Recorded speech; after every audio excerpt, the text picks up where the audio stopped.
What's up, sports fans? It's your man D back, speaking my sports talk. All right, check it out, man.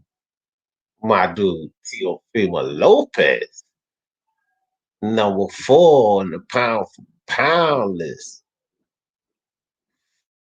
For the love of sports, let's talk about it. All right, man, so check it out. First and foremost, shout out to my dude, my brother, Mark, Unrivaled Boxing Talk and News. Hey, man, Unrivaled designed this excellent system for the pound for pound list. And what he did is he comprised the list and he took many different respected channels, got their ideas on who their top 15 was on the pound for pound list. And he designed a mathematical system to create a top 30 pound for pound list. So if you guys have not been over there to Unrival's channel, get over there and check it out. I'm gonna drop the link in the chat a few times here throughout the live on. But y'all get over there, make sure y'all check out that video. He breaks down everything, the spreadsheet, how he, the mathematics he used to devise the list. He gives you the whole layout and breakdown of how he designed this list. And I tell you like this, man.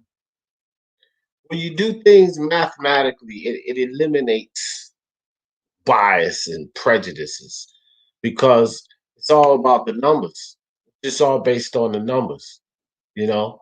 And so you have many different lists, and each individual may have a bias or a prejudice or something, but that's just one individual list.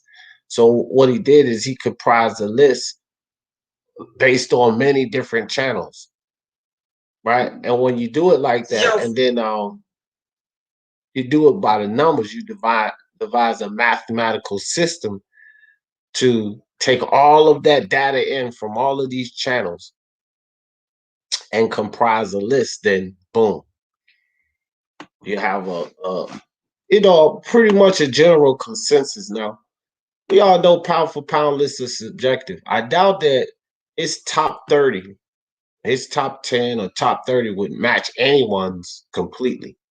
Not going to match anybody and everybody's list.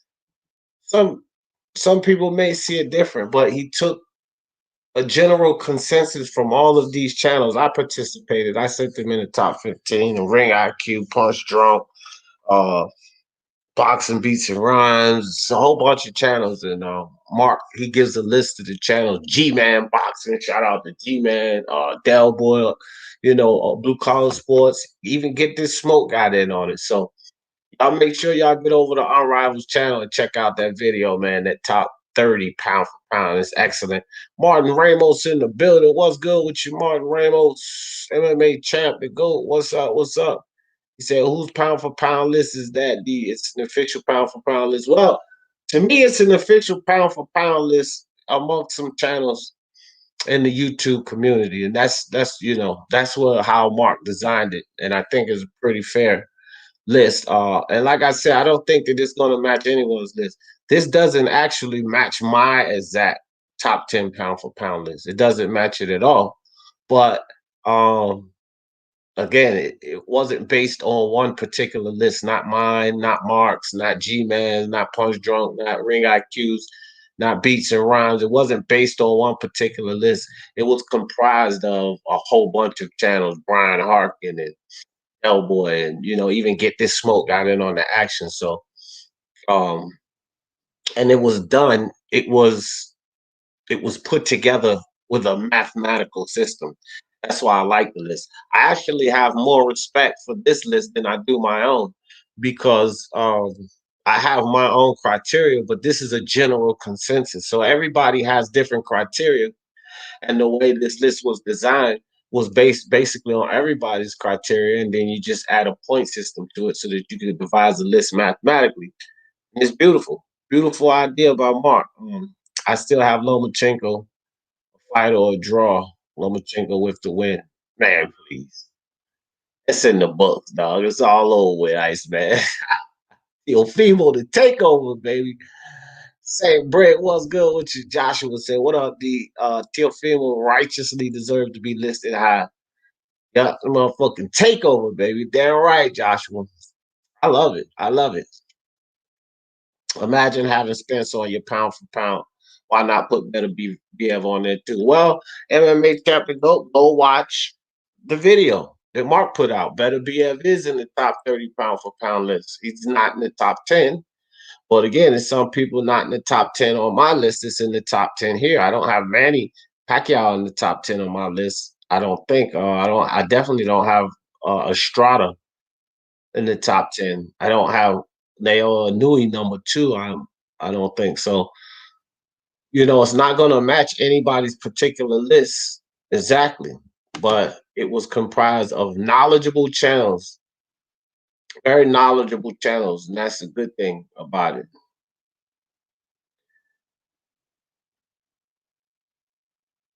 Oh man, Iceman is. This is why this list is a list like this is necessary, Martin Ramos, so you can remove certain elements, certain biases.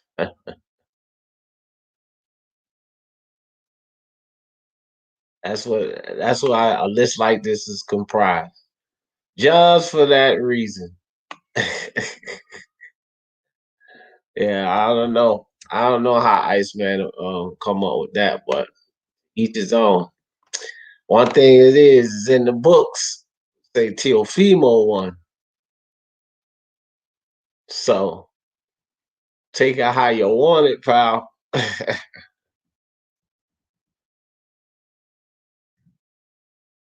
All right, I'm getting ready to put a picker up. Then I'll put the link in the chat too.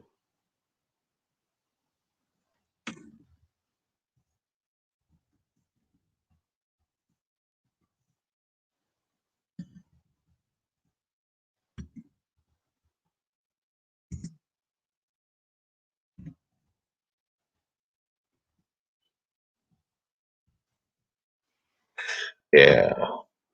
All right. Boom. That's it. That's Mark's channel, but I'm gonna put the link in the chat for all of you guys.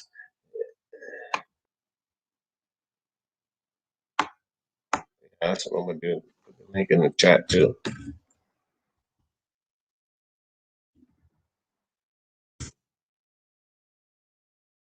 Hold on one second, guys. I'm putting this link in the chat. Y'all can check that video out. The top 30. Mark has a top 30. Pound for pound list, and it's great too. It's great. 30. All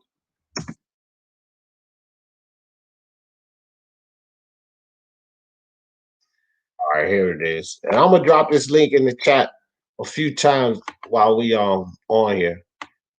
Because it's gonna be more people to come in here while we talking. I'm gonna leave this. All right, there it is. That's the link. That's the link, guys.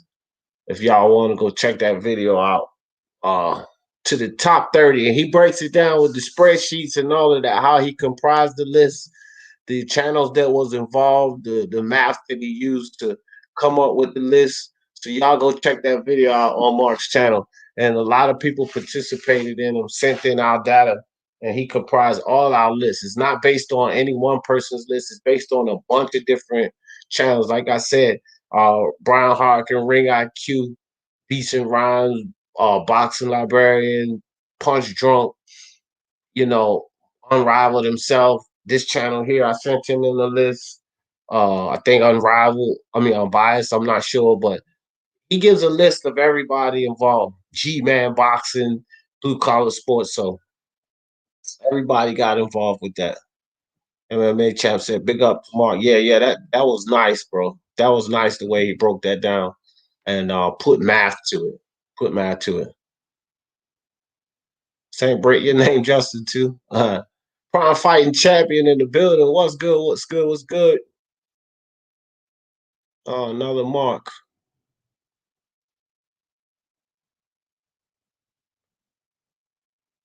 I don't know what y'all talking about. My only question is that since Usyk is at heavyweight, does he still make the pound for pound? Most heavyweights are excluded. Well, actually, Joshua, Little John, go check out the list that Mark made. It was two heavyweights on there. Three actually, if you count Usyk, Tyson Fury, and Anthony Joshua actually made the top 30. So traditionally it is, but again, you got to realize this is a list comprised of many different channels. Um, and he just put math. He just put math to everyone's votes and tallied all up the votes. And this is the list that was comprised. And again, I don't even have the scores. Canelo, Naoya, Terrence Crawford, Teofimo, all of them have scores. They actually have points broken down to it. I put that off. I didn't put that on. I just put the top 10 here. And then, like I said, to see the whole top 30 and the breakdown and everything else, just go to Mark's channel and check out the whole list. Errol Spence did make the list at number 10. Let me move that on by. That's the total list there. Get those comments out the way. So Errol Spence did make the list at 10. But again, it's a better breakdown with the video. I just want to talk about number 4, highlighted, Teofimo Lopez. See, this is the thing.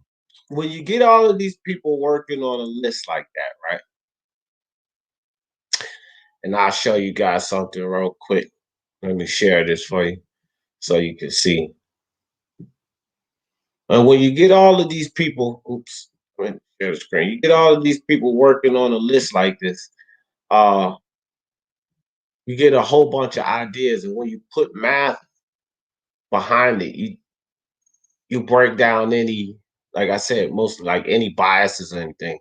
This is something how Mark did it. You see, you got these channel IBT up there, Saint Brit. I mean, Sins, 8 Sins, DT3, Brian Harkin, G-Man. There's a lot of people, and we all sent our listing. All of these people here sent their listing, and Mark put mathematics to it, right? He put mathematics to all of our lists. He's got the complete breakdown for you.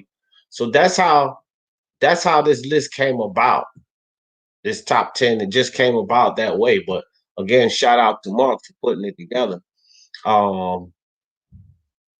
So again, if you want to see the total breakdown and everything, and understand exactly how he came up with the list, exactly what the point system was, and all of that, just go watch the video, and then you'll get a full understanding of the list and everything. So yes, but some 3 heavyweights did make the top 30 on the list. And again, guys, when you understand how he broke it down and all of the people involved, it makes pretty good sense.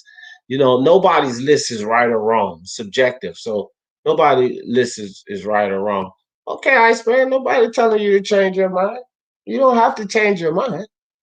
But it wasn't a robbery. I think everybody pretty much let go of the robbery. If you say Lomachenko won, or it was supposed to be a draw, then that's somewhat like a robbery. And I don't know. You have a hard time proving that case. Fight fan in the building. What's good with you, fam? Appreciate you coming through. Joshua said I would put Bivol in the top 10. I think some people did have him in the top 10, Joshua. But I don't know. People had him placed, as a matter of fact, people had him placed from 1 to 15 on their list. Different people. And that's how he made the top 30. Bivol did make the top 30. I can't remember exactly what place he made, but he did make the top 30. But this just representing the top 10. Usyk is on the pound for pound because he has done stuff at other weight classes, became undisputed and fought the best at cruiserweight and is now moving up to fight top 20 heavyweight. Well, yeah, which is the same reason Terrence Crawford is on the list.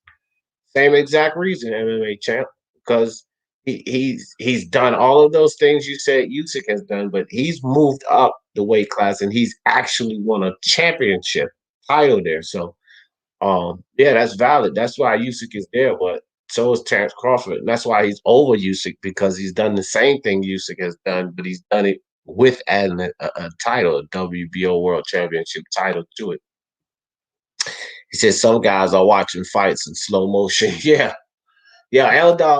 L Dog came over there yesterday anyway during the live about it, and then he put his list in chat talking about, can you add my list? Nope.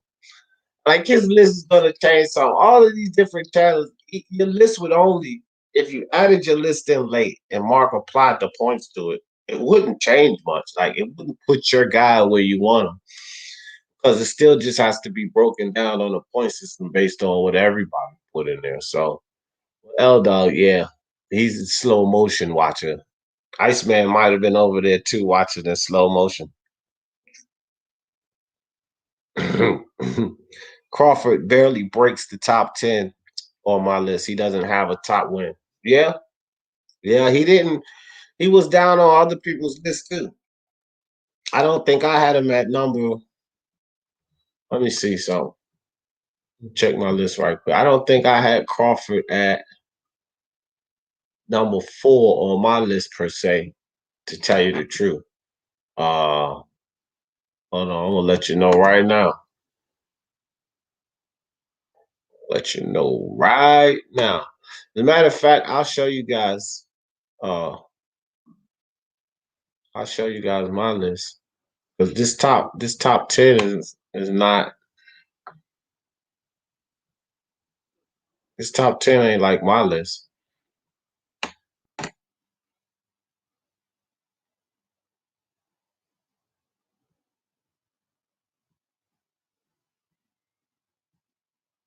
All right, so boom. I'll show you how much different it is from my very own top 10. I respect this list more actually than I do my own because my own is based on simply my criteria, and where this list is based on a lot of people's criteria. All right, so look. So here go my list right here. Let me move this same brick. I got Canelo, Naoya. I got Naoya at number 2. See, I got Usyk at number 3. Crawford at number 4. Teofimo is higher on that list than it is on mine. I have him at number 5. Lomachenko is lower on their list. Jamel Charlo, I have in the top 10. He's not even in the top 10 on that list. Leo Santa Cruz, I have at 8, actually. And Errol Spence at 9. Josh Taylor at 10. So that list is not even like my list. You know what I mean? I think even though people don't respect Leo Santa Cruz's win, um, he's a 4 division champion, right? So it's kind of hard not to respect him being a 4 division champion. So again, man, it's all about preference, man. It's all about preference. But again, I believe that this list is, I respect that list, that this list that Mark created more than my own, to be perfectly honest, because with my own list, it's just based on my criteria. That list that Mark has comprised based on the mathematical system, it takes into account everybody's list, many different criterias, and then it puts the numbers to it. Who's number 9? You can't see with the comments. Josh Taylor. Let me move this banner 2 out of the way because I'll put the link in the chat. There's the entire list for you right there. Carlos Mendoza, thanks, man. That's the entire list right there, Carlos. So number 9 is Josh Taylor. Number 10 is Errol Spence, and Spence just squeezed in. Somebody said they didn't have a Crawford at number 10 on their list, not in the top 10, which is respectable. I have no problem with that.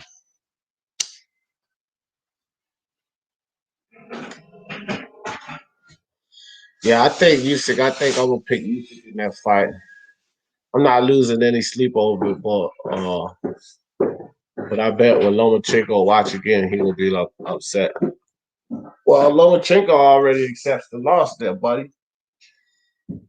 Maybe his fans need to get on board. Lomachenko already came out and spoke about that, Iceman.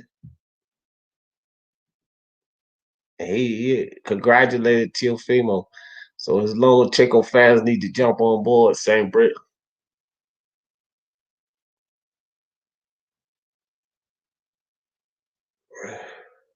Man, nah. It's the time frame MMA champ. Davis versus Santa Cruz was free in the UK. Wow. Shitted on Bob Arum with that one. Martin Ramos said D. Jefferson, I'm a Lomo fan, but T.O. won clean. Judges' scores were terrible, but T.O. still won. Yeah, for sure. For sure. I agree with that too. The judges was out of their mind. That 109, 119 card was stupid. That was just absolutely stupid. That was a ridiculous card, man.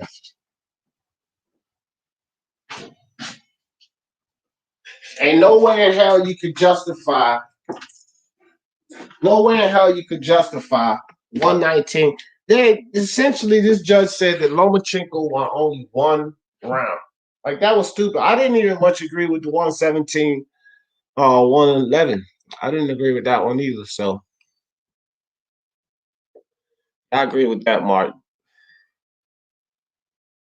Yep. Josh Taylor's number 9. Yep. What's up, BK? What's up with you, man? Carlos. Man. Thanks, don't it, Carlos? T.O. is too high, and I wouldn't have Usyk on mine. Well,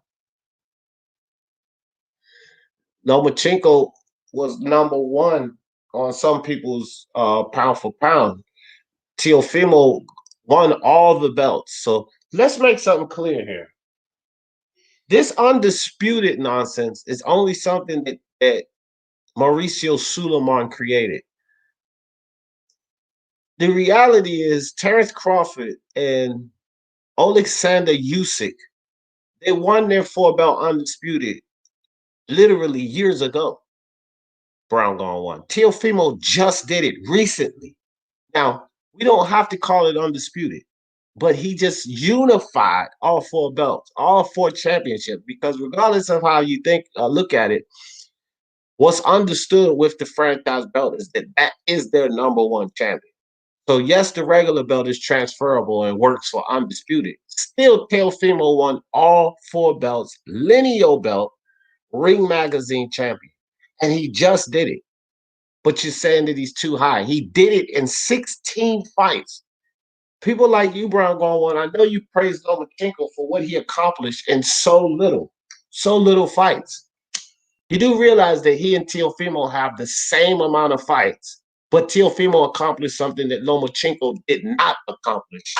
Brown gone 1. 4 belts, all 4 belts. Lomo didn't accomplish that.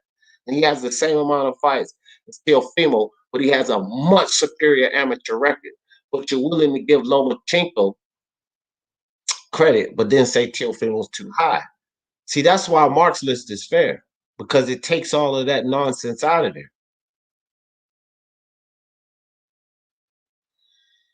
Tech was pissed about the promotion picture that was put out. Tech, look, yeah, good. Fuck Tech. He need to be pissed. He gonna take that out on Leo Santa Cruz. Bet that. It didn't even. Nah, it didn't look like it. Guido, what's good with you, Guido? How you like that pound for pound list, Guido? That top 10. What up, question mark? Joshua Littlejohn said, I will admit that I haven't really thought about making my own pound for pound list, but I'm a little ignorant of certain fighters in their divisions that just started paying attention to. Yeah, and to complete you know, fair pound for pound list, you probably gotta have, some idea of these other guys. Cause if you only pay attention to like middleweight, welterweight, heavyweight, and things like that, then you're missing a lot of guys like Juan Francisco Estrada, Naoya Nui. You know what I mean?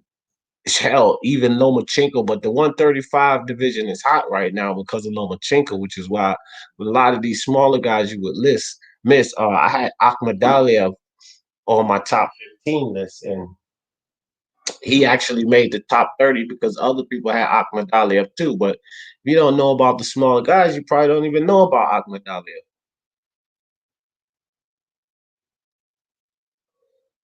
Well, yeah. I have Jamel. When I just put my list up too, MMA champ, I had Jamel in the top 10. So, like I said, this list doesn't match up with my top 10, but I can appreciate this list more because it was more thought put into it and it was more ideas from different channels. So I actually respect this list more than my own top 10 to tell you the truth because it was more thought.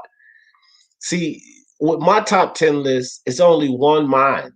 And each of you guys, your individual top 10 list, and you don't agree with what's on here. I get it because it doesn't match up with your top 10 list. So that's understandable. But with this top 10 list, and the reason I really have more respect for this than my own is simply because this top 10 list was comprised of different minds, a bunch of different boxing minds, right? And then it was mathematics put to it, which when you put mathematics to it, again, you take out any biases or anything that may be missed out because there's other guys that I don't know as much about, and they may have been deserving to be on the list, and I didn't even account for those guys, right? So, and that's my pound for pound list there. My top 10, you know, on my list, I have Canelo, Naoya, Usyk, Teofimo, Terrence Crawford, Teofimo, Lomachenko, then Jamel Charlo at 7. I even have Leo Santa Cruz at number 8. Now, the reason I have Leo Santa Cruz at number 8 because just recently, see, I do mine on what people have done more recent. So just recently, Leo Santa Cruz just became a 4 division champion, guys. We got to realize this. Do I think Leo Santa Cruz is better than this guy, that guy? No. But he just became a 4 division champion when he beat Miguel Flores. So you have, to me, I just take that into account and I put Leo Santa Cruz at number 8. Errol Spence is number 9. Josh Taylor's number 10. That's different order on that list that they've comprised. So, with that being said, man, this list to me, I respect, like I said, I respect this list more than my own, actually. Well, Philo, make sure you go check out Mark's video because they did get mentioned in the top 30. I'm gonna put the link in the chat for everybody again. That's the Unrivaled Boxing Talks and Talking News, the top 30. And all of these guys, and I'll show you this again, Philo, because you might be stepping in late. So what Mark did is he took a lot of channels and their input from many different channels, and he put math to our list and he created hold on. Here we go. All right, so there. So he put mathematics to our all of our lists, and then he created this top 10. That's how he did it. And that's where this list that I'm showing on the board, the top 10 anyway, comes from that list with all of these different channels involved in on the list. We sent him a top 15 list, and he took all of our information and then he applied mathematics to it. You see this? All these different channels, IBT, DT3, Brian Harkin, all of these channels, G-Man, Intangible. See this? It's a bunch of channels that sent them lists, and he took his time to break it down and put math to it, and then he came up with this list here. So if you go watch the video, it's of the top 30. And he even threw some honorable mentions in there. But Better BF and Breedis actually made the list. They made the top 30, Philo. I don't remember the exact numbers, but they actually did make the list. And then there were some honorable mentions. I think maybe Nonito De Niro was an honorable mention or whatever. Take Estrada and put Josh. Well, maybe on your list, maybe. That's how you have it. Who's Naoya Inoue? Must be an atom weight. Gained 2 pounds, became a flyweight. See, there you go. See, people don't know about it. Naoya Inoue is a 3 division champion. He's going for undisputed in the weight class he's in right now, Christian. That's the thing. See, we got to know all of the fighters, and if he accomplishes 4 belt undisputed, it would be fair to put him over Canelo Alvarez because it's not only that he went 4 belt undisputed, it's who he beat along the way. He's beaten Nonito De Niro, which is a Hall of Famer, He's definitely going to be a Hall of Famer. And then for people that say that Teofimo Lopez is up too high, Vasil Lomachenko's a walking Hall of Famer, man. Teofimo just beat him. And by going four belt, however it comes out, four belt champion, lineal champion, and Ring Magazine champion, he pretty much probably sealed the deal to get himself into the Hall of Fame, depending on how he does from here out. Hell, if he win a couple of significant matches here along the way, he's gonna lock himself into the Hall of Fame because of this big win he just had so early. So biased says B-Vol, yeah. I had B-Vol 15. Yeah, see, Brian Harkin had B-Vol in the list as well. Well, that's just your opinion, MMA champ. Well, he's on the top 30. Usyk belongs on the list. Yeah, he belongs on the list. I agree with that. Better BF should though. Well, he's in, like I say, he's in the top 30, but he's just not on this top 10. Breed is one of the most underrated boxers in the sport. Yeah, Marion Bradis doesn't get the credit he deserves.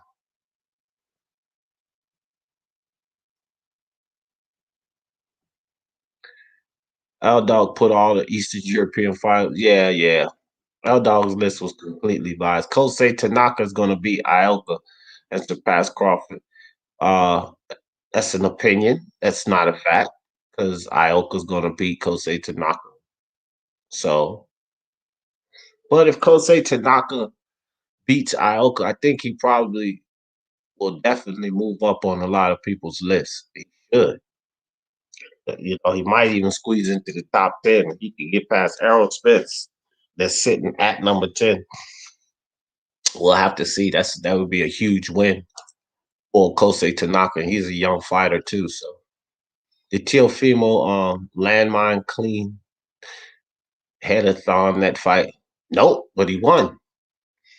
And when you're talking about a guy who's on arguably pound for pound number one, who's accomplished things that no one else has accomplished in boxing, just winning a fight is enough.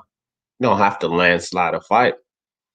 Just winning. How many people it was? He was a 4-1 underdog, Philo, which means he wasn't supposed to win that fight, but he won. Teofimo fights. He's a winner of Taylor and Ramirez. He's easily top 3. Dude, he's number 1. Are you fucking kidding me? He would be number fucking 1. Think about what you're saying, bro. Even if he could get the fight in the next 2 fights, right? He has 16 fights, so in 18 fights, fight fan, this dude would have been 4-belt unified, lineal, and Ring Magazine champion at 135, and 2 fights later, undisputed, because there would be no question at 140, 4-belt undisputed, which means regardless of the controversy on undisputed, he would have won 4 belts, all 4 belts at 135, and then went up to 140 and won all 4 belts. Lineal champion, 2-time lineal champion, because Josh Taylor's the lineal champion, so that will trade as well because they're number 1 and number 2 at 140, so that trades as well in that fight. So he'll be a 2-time lineal champion, all 8 belts at 140 and 135. You got to be kidding me, bro. He's number 1 if he does that. Not even top 3. He's number fucking 1 easily. No question. No question at all. Bevo is top 15 on my pound for pound list. Yeah, yeah. There's no problem with that. L Dog, man, L Dog's biased. He's not racist. He's biased. The difference between being biased and racist. I didn't see one clean headshot from Teofimo. And hey, man, whatever. Sound like some Teofimo hate going on a little bit to me. Where's Jamel Charlo? I don't know. Dragon Leg. Like I said, I had him on my list, but he didn't make this list, but he did make my list. So, I had him number 8-7 or 8-7, I think, on my list. Let me see. I had Jamel Charlo. Yeah, number 7. Jamel Charlo on my list. Lomachenko on this list is number 9. I actually had him number 6 still. So but I still had him in the top 10. Chet Collins, what's good? Big up, D. Hope you and your beautiful family are happy and healthy. Panel chat salute, boxing fiends. Hey man, I appreciate that, Chet Collins. Appreciate the super chat, brother.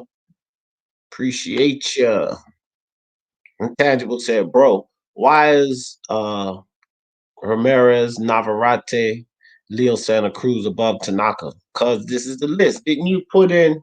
You put in on this. Intangible, don't start questioning this.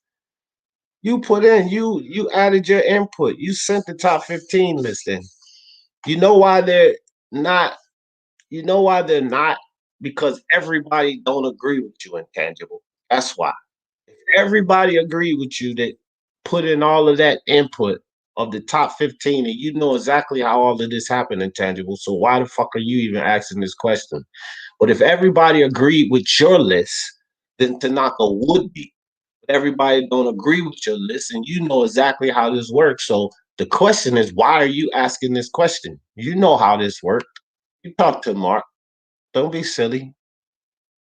Nobody agrees with your list. How about that? It took him 12 rounds to, man, Philo, stop the Teofimo hate, man. You hating on Teofimo right now.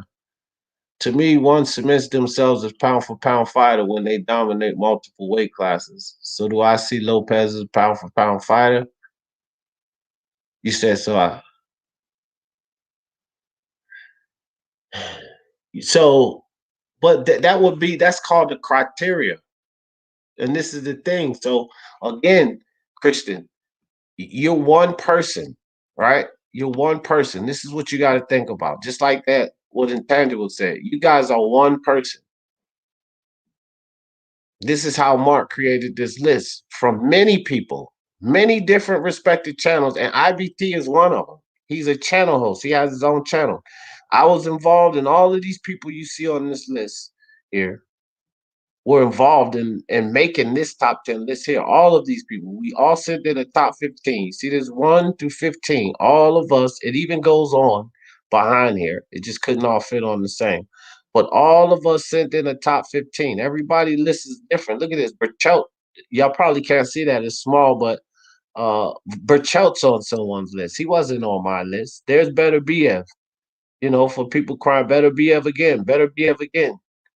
You see, guys? So people were there, you know. Canelo, number one, number one, number two there, number one, number one, number one, number one, number one, number one, number one, number two, number one. So a lot of people had Canelo number one, number two. This list was taken from a lot of people's input, not just intangibles, not just Cristianos, not just Philos. We had a lot of people put in on input on this list to devise this thing. And again, it was done by mathematics. So while Teofimo finally landed a clean punch in 12 round, okay, you must be watching the fight. Okay, at least D got him. Yeah, man, this dude, you already know. You already know. Philo, if you think Tio didn't land a clean headshot in that fight, you're on drugs. Well, again, it's clear that Philo he don't like the fact that Teofimo won. He's not alone. A lot of people don't like that. Joshua made the top 30. Yeah. You haven't got Pacquiao in the top 15. Yeah, I had Pacquiao, I believe. Let me see. Did I have Manny Pacquiao? No, I didn't. No, I didn't have Manny Pacquiao. Because again, my criteria too, Carlos Mendoza, is based on what they've done lately. Okay, so Manny Pacquiao did beat Keith Thurman. But when you look at like an overall span, Josh Taylor won 2 belts. Spence won 2 belts. Leo Santa Cruz just got his 4th division champion. He's done this more recently than things Manny Pacquiao has done things throughout his whole career. Now, if we're basing this on the whole career, then Manny Pacquiao beats Canelo, in my opinion. But if you're basing your pound for pound list Carlos Mendoza on a whole career, then you can justify Manny Pacquiao, but this list wasn't built that way. It was built on a different standard, not any of our particular criteria.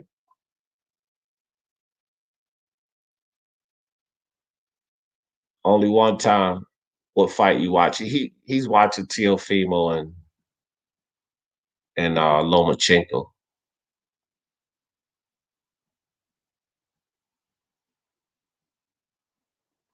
I want to know how Canelo is even on.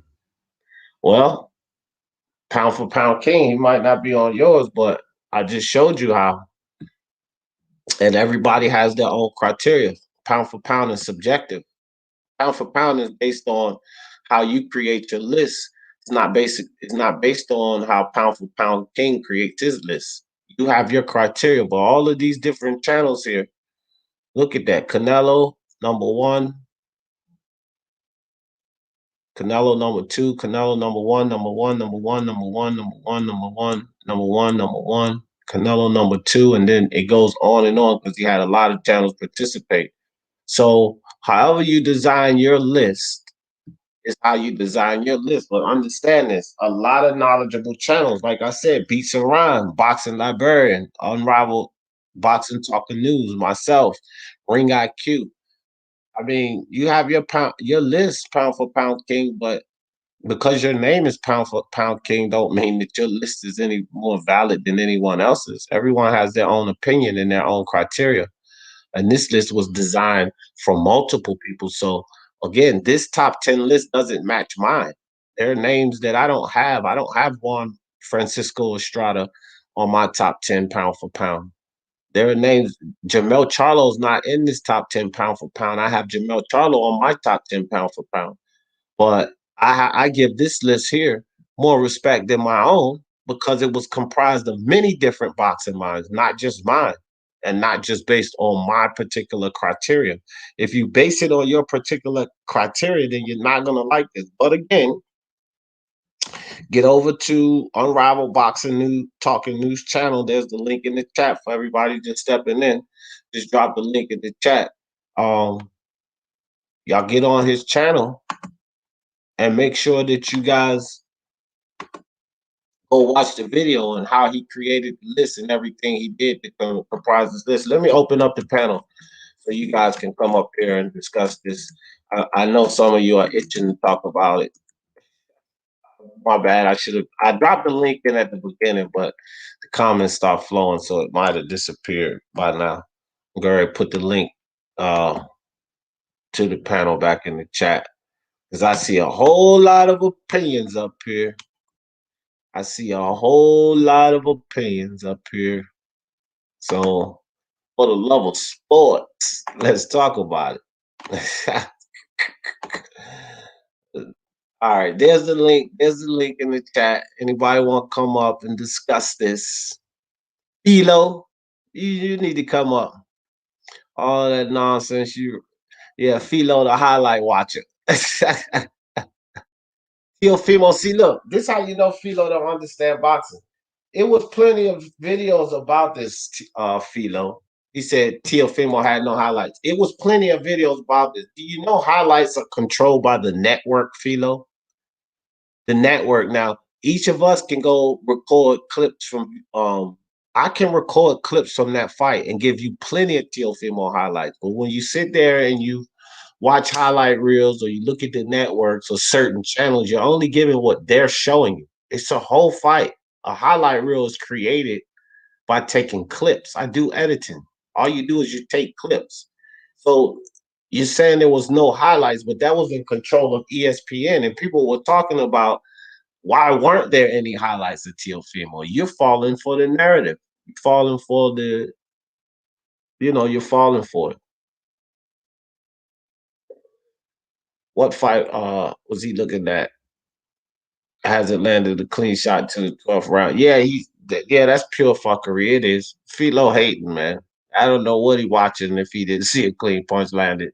The body shot in the first round is what caused Lomachenko to slow down and not just rush up in there. But don't nobody want to give Teofimo for that credit for that. They want to blame Lomachenko's shoulder, and Lomachenko didn't do anything. That's all. You don't win a fight by who had the most wobbles. If it's scored round by round, yeah, exactly, exactly. Helmer, what's up? They all said he lost. Lomachenko. Yeah, I know. Iceman and Philo don't want to accept that, but a loss is a loss. Well, you need to watch it a couple of more times. You ain't watching good enough. Intangible. Precise is the safe space for Loma Super. Yeah, yeah, there you go. Go to Precise channel and watch his breakdown. And after breakdowns of the fight, you'll have a lot of positive comments over there, Philo and Iceman. You'll love it. You'll love everything Precise puts out for you. Great channel. Go watch it. I can guarantee you guys will be exceptionally pleased. You would love his breakdowns. Right. Philo don't understand that. I don't understand that. Fight was 6-6 or 7-5 either way. No, it was 7-5 Teofimo's way only. Some people had it 8-4. There's actually some people that agree with the 117 card and had it 9-3, which I didn't have it 9-3. I had it either 7-5 or 8-4 Teofimo. So no sir. And Mark Unrivaled and I Philo did the fight live commentary, blow by blow commentary, and we had it both the same way. Pretty much the same way. So I mean, that's just your opinion, fam.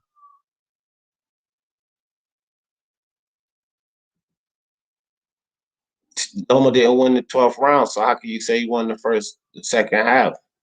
Philo?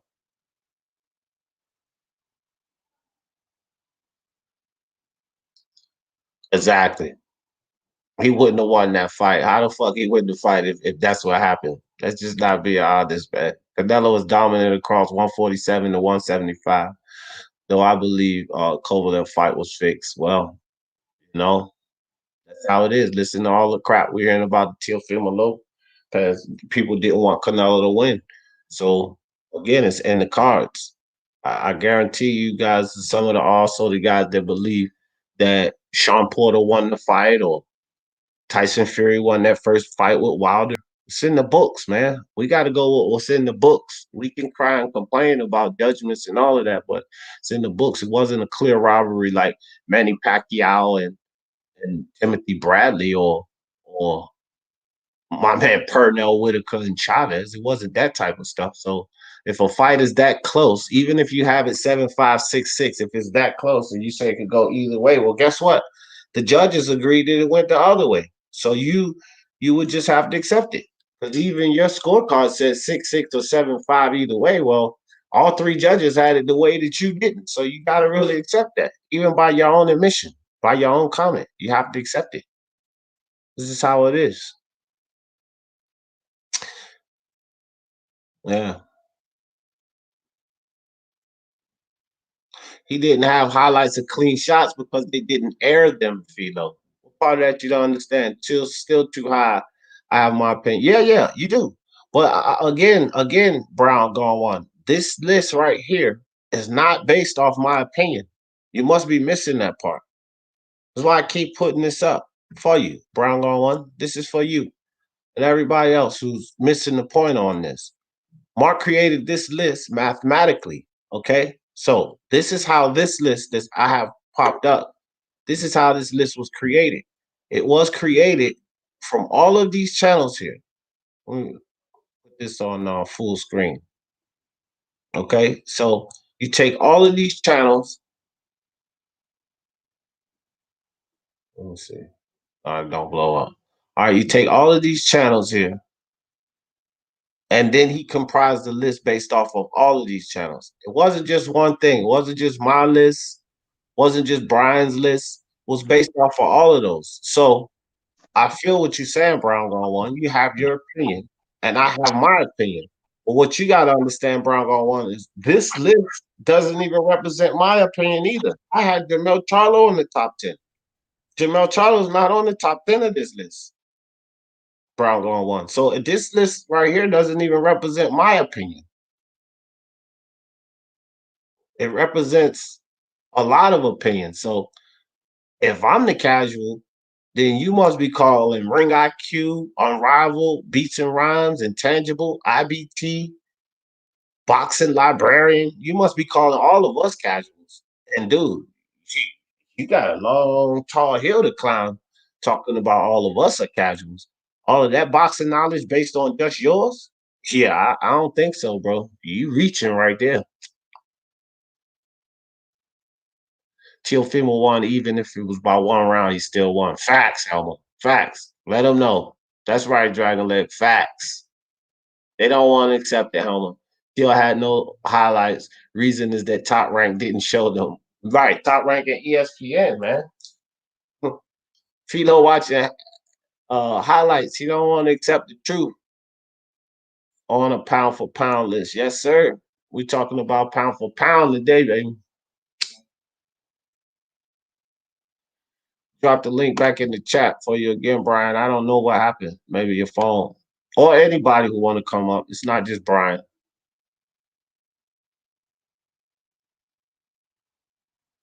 Okay, all right, Philo. Philo, it's like we talking Chinese to you, man. Mom, the meatloaf, what's good? Appreciate you coming through. Moneyball. I have no clue what you mean by that, but thank you. I don't take pound for pound lists seriously. Yeah, it's all what it is. Yeah, yeah, yeah.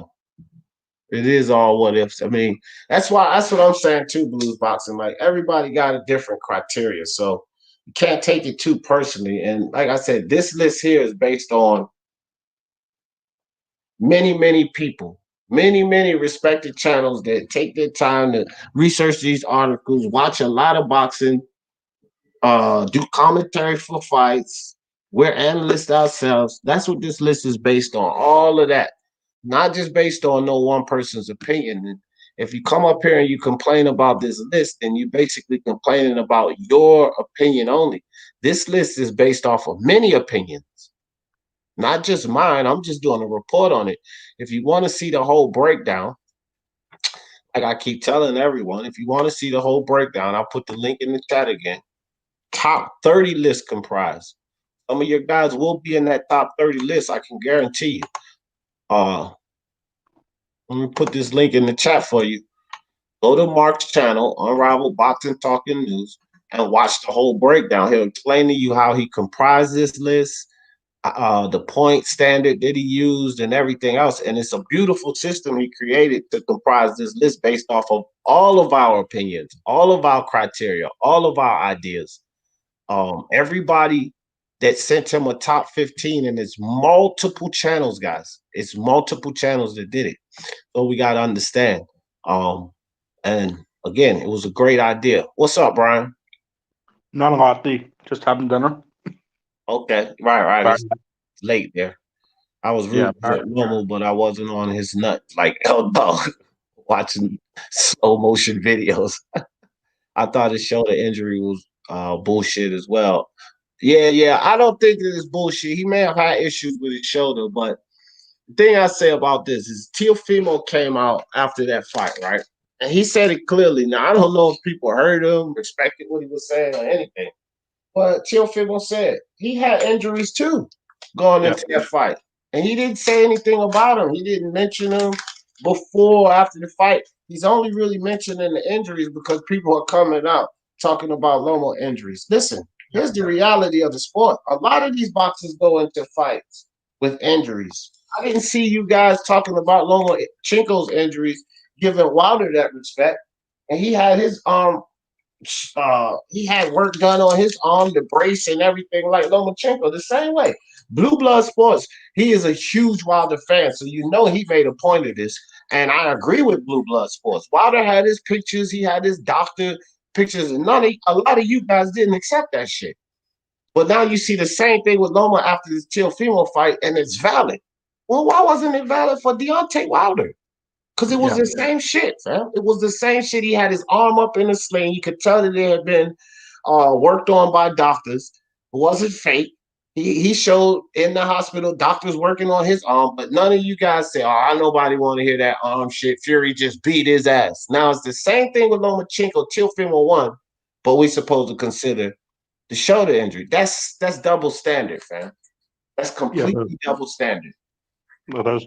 Let me tell you one of the injuries I heard Teofimo had.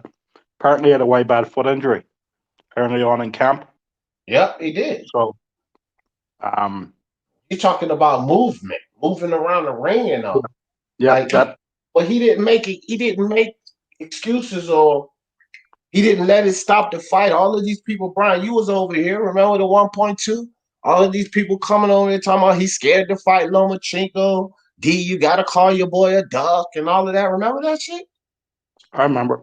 Yeah, people had Teofimo scared to fight Lomachenko, and at the time he had an injury at the time. But did he back down? Did he back out of the fight? Nah, he didn't. He didn't do any of that. He still fought the fight, man.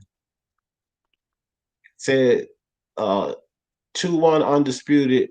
Now nostrils, got her to win. Yeah, man. Yeah. Teofimo needs to improve his defense. So Lomachenko was able to easily hit him, huh? He had Not in the first Lomachenko time. missing some shots too. Even when Lomachenko did start to throw shots and land, he had Lomachenko missing some shots. That's called defense, Philo. You have to like Lomachenko hit him with every shot he threw. Like, Yeah, come on. the thing is, D, right? He's a young kid, and no matter how good he is, he can always improve. So, Oh, he definitely has improved this debate. Don't get me wrong. I'm not saying the kid's perfect, but I'm saying just to bash him after beat.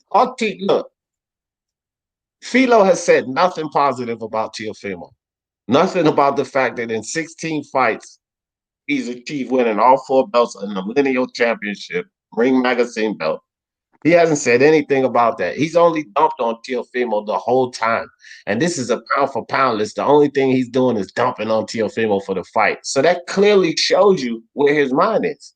He don't like Teofimo, which is fine. Everybody's not going to like the fighter you like, but it's just a crap show on Teofimo. That's all he's doing right now. Grabs the pill bottle. That's right. Go comatose for my baby. yeah. Well, it was hard putting together that list. You see the top 10. Right. Yeah. Was all right, but you see after that there, like I really did have to think about it. Yeah. So, well, Brian, I had to think about everything after 5 because I don't normally do a top uh 10 list. I just do 5. When people ask me, or when people say pound for pound, I said it on this live before, and people like, no, I meant top 10. I said, okay, well, when people say pound for pound, I just usually go to top 5 because I don't even really think past 5. So I had to go do a little digging and, based on my criteria that I had anyway. And I probably missed somewhere, even based on my criteria, because you have to have a really good base of knowledge of all of these fighters. So I probably missed somewhere, even based on my criteria. But I devised my top 15 list, but after 5. I only had 5. And then I actually had to switch up 5 because of the Teofimo and Lomachenko situation. But that's my hold on, let me show you. I'm gonna show you, Brian. I put it up before. I'm gonna just put it up again for everybody coming in.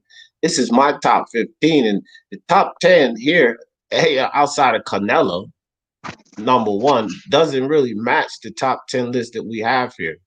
So that's mine there, Brian. See, so I had Canelo, Naoya, Usyk at 3 was Naoya, Usyk didn't match, Crawford didn't match, Teofimo was 4 on that list. Lomachenko was 9 on that list. I have Lomachenko at 6. Adam's somewhere right there too. Right. Jermell Charlo wasn't even in that list, but he's on my number 7. I had Leo Santa Cruz at number 8, which I don't think he made the top 10 on that list. Errol Spence was 9. He was 10 on that list. Josh Taylor's 10. You see what I mean? So I had to think after 5. I put Teofimo 5 because he beat Lomachenko, and I put Lomachenko right under him. I still think he's one of the greatest in boxing right now, and definitely one of the best the 135 division. Pure boxer, he is the best, and then he's got to be considered second best because Teofimo beat him. But after that, I don't put anybody else at 135 over Lomachenko. Fuck no, not me anyway. Yeah, I didn't have Leo Santa Cruz in my list. I don't know how to send you my list, Steve. Or Uh, your I list? don't know how. Yeah, How you do your list? yeah, Pull it up. my list. Yeah, you on your computer, right?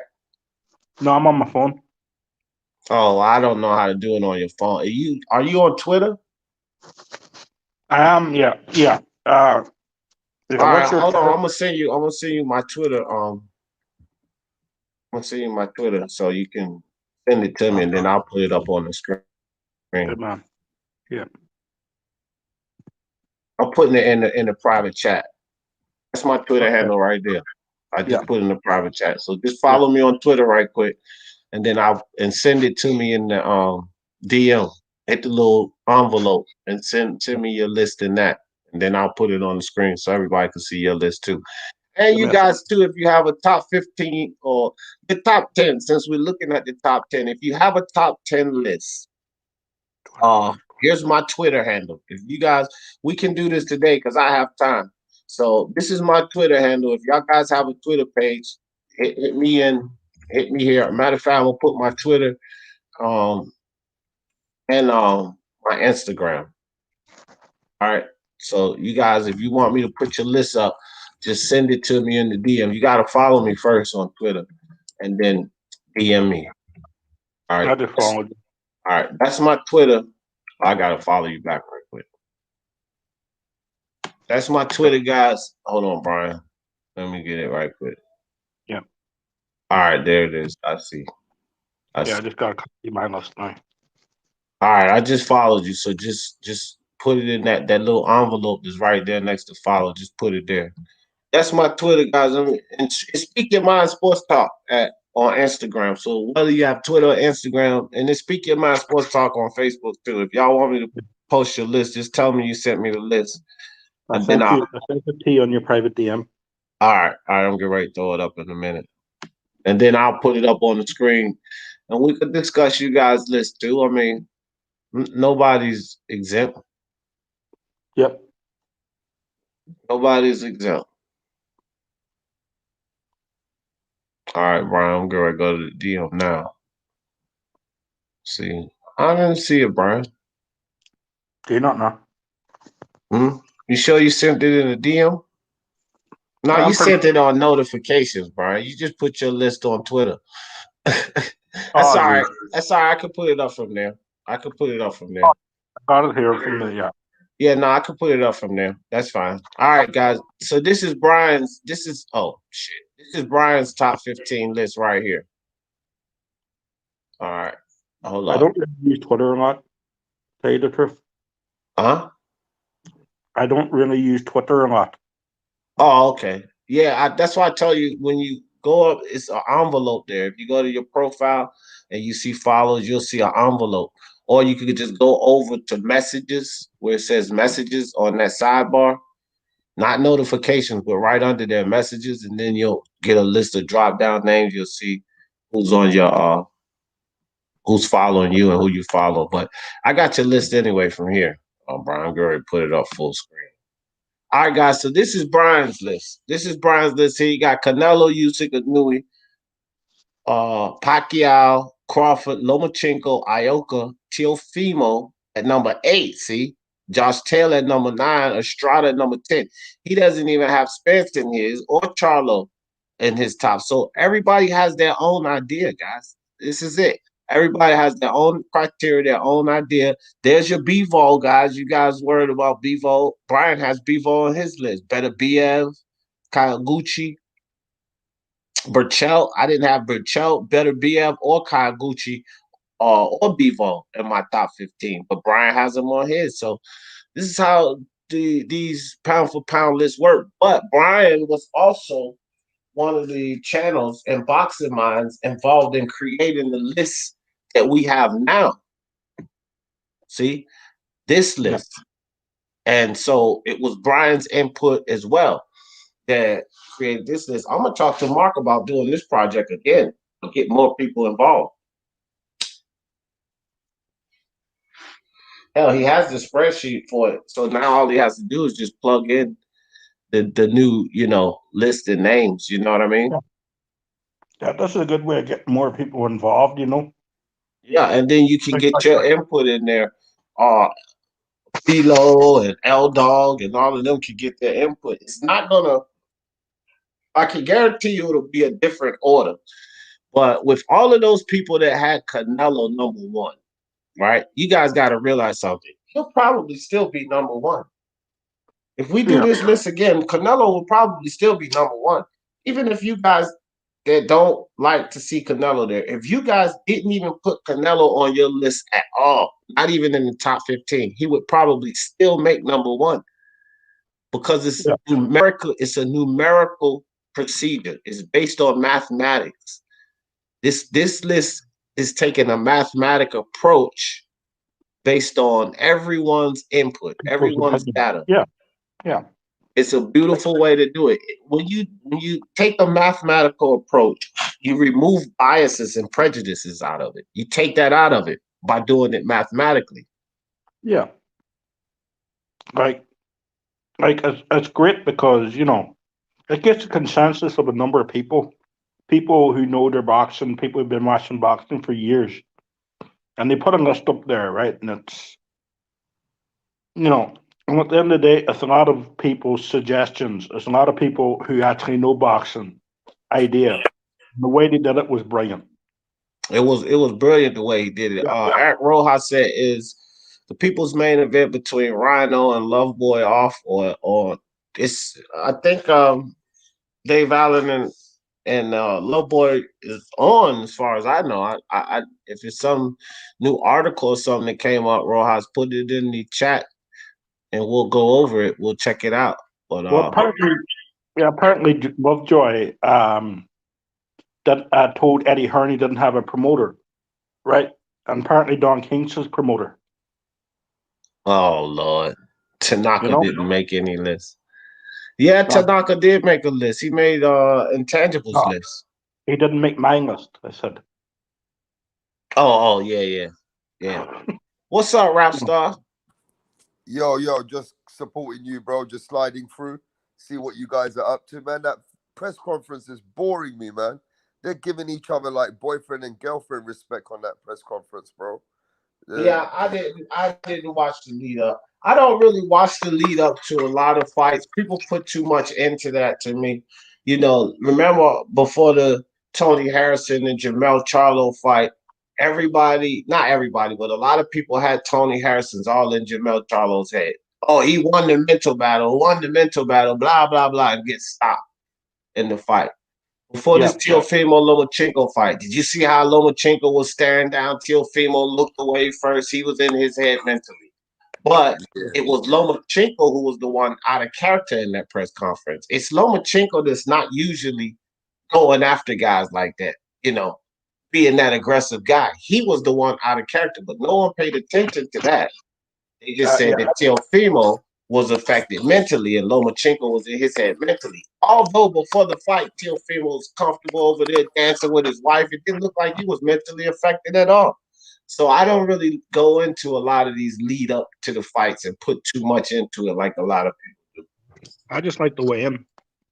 That's me personally, but Yeah, the weigh-in is important because you got to see how these guys look. And a lot of people was, not really honest about that with Teofimo in the weigh-in. They was talking about, well, look at his chin and he looks drained and all of that. This is what people wanted. They wanted Teofimo to be drained. They wanted him to have problems going in here. yeah, I also think though, the closer the fight gets, D, they start going for the underdog more. Have you noticed that? The closer the fight starts to take place, a lot more That people start to go with an underdog.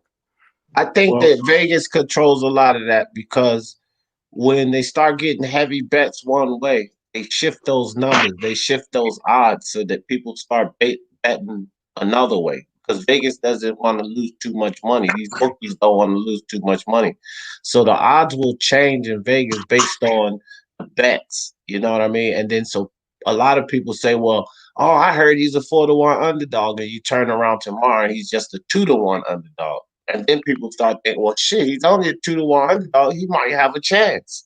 So the betting in Vegas actually sways a lot of people's opinions because when you say the odds of winning, that's basically based on the betting aspect of it. And so if somebody hears 6-1 odds, oh, he's gonna kick that dude's ass. But then if they hear 2-1 odds, oh, this is a good fight, right?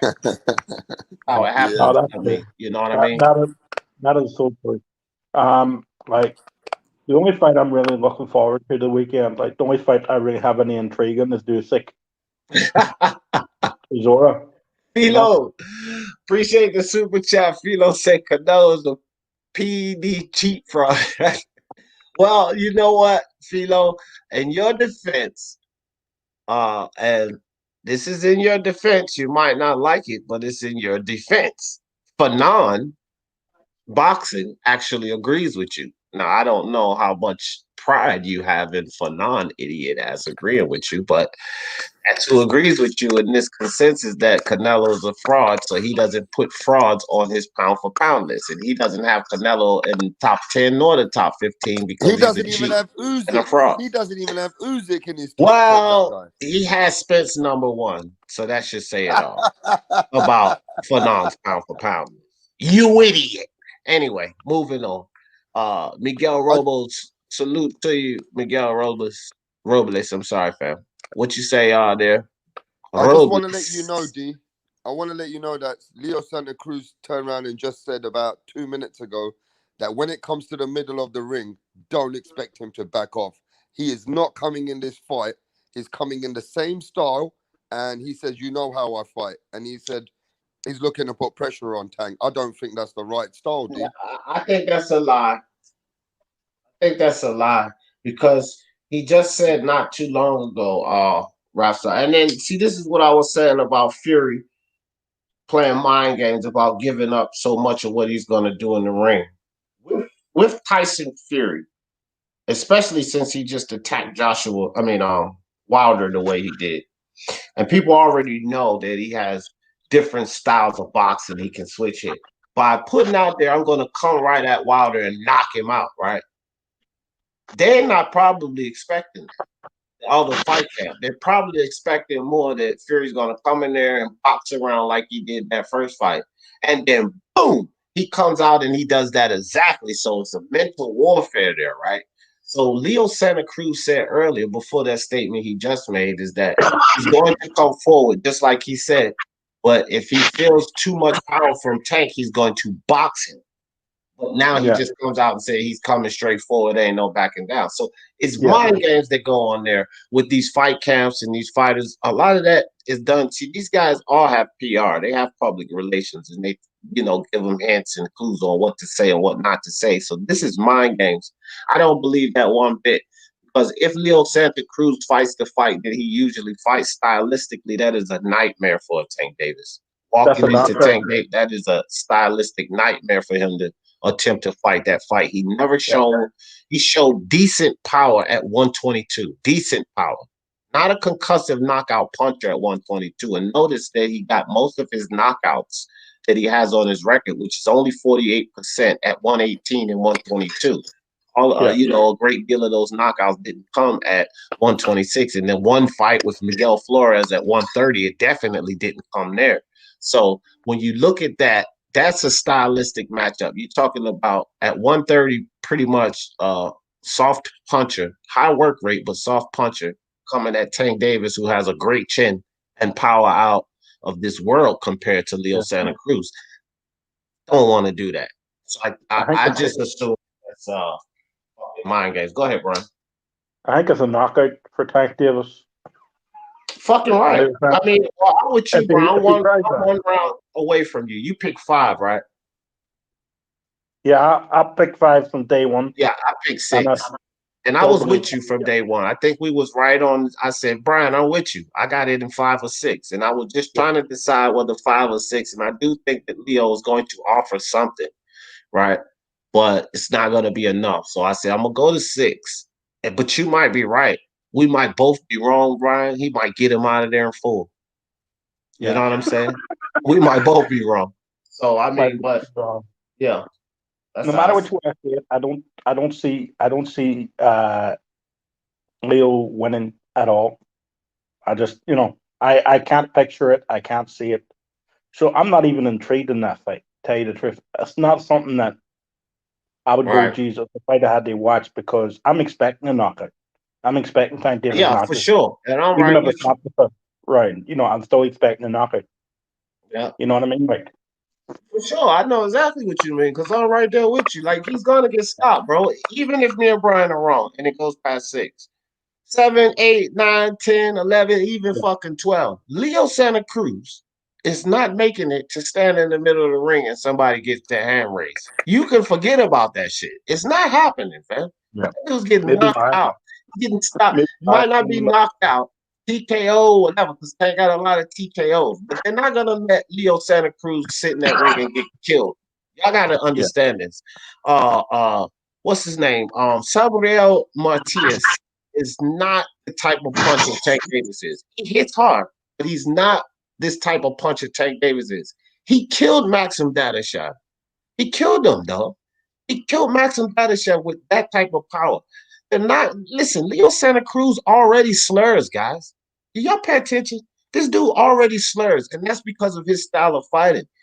This is why I always say he uses his face as a punching bag. He's not an old dude, and he's already slurring. You know why he's slurring? Because he uses his face as a goddamn punching bag. So they're not going to allow Tank Davis to just keep teeing off on this guy with his kind of power. They're going to stop the fight.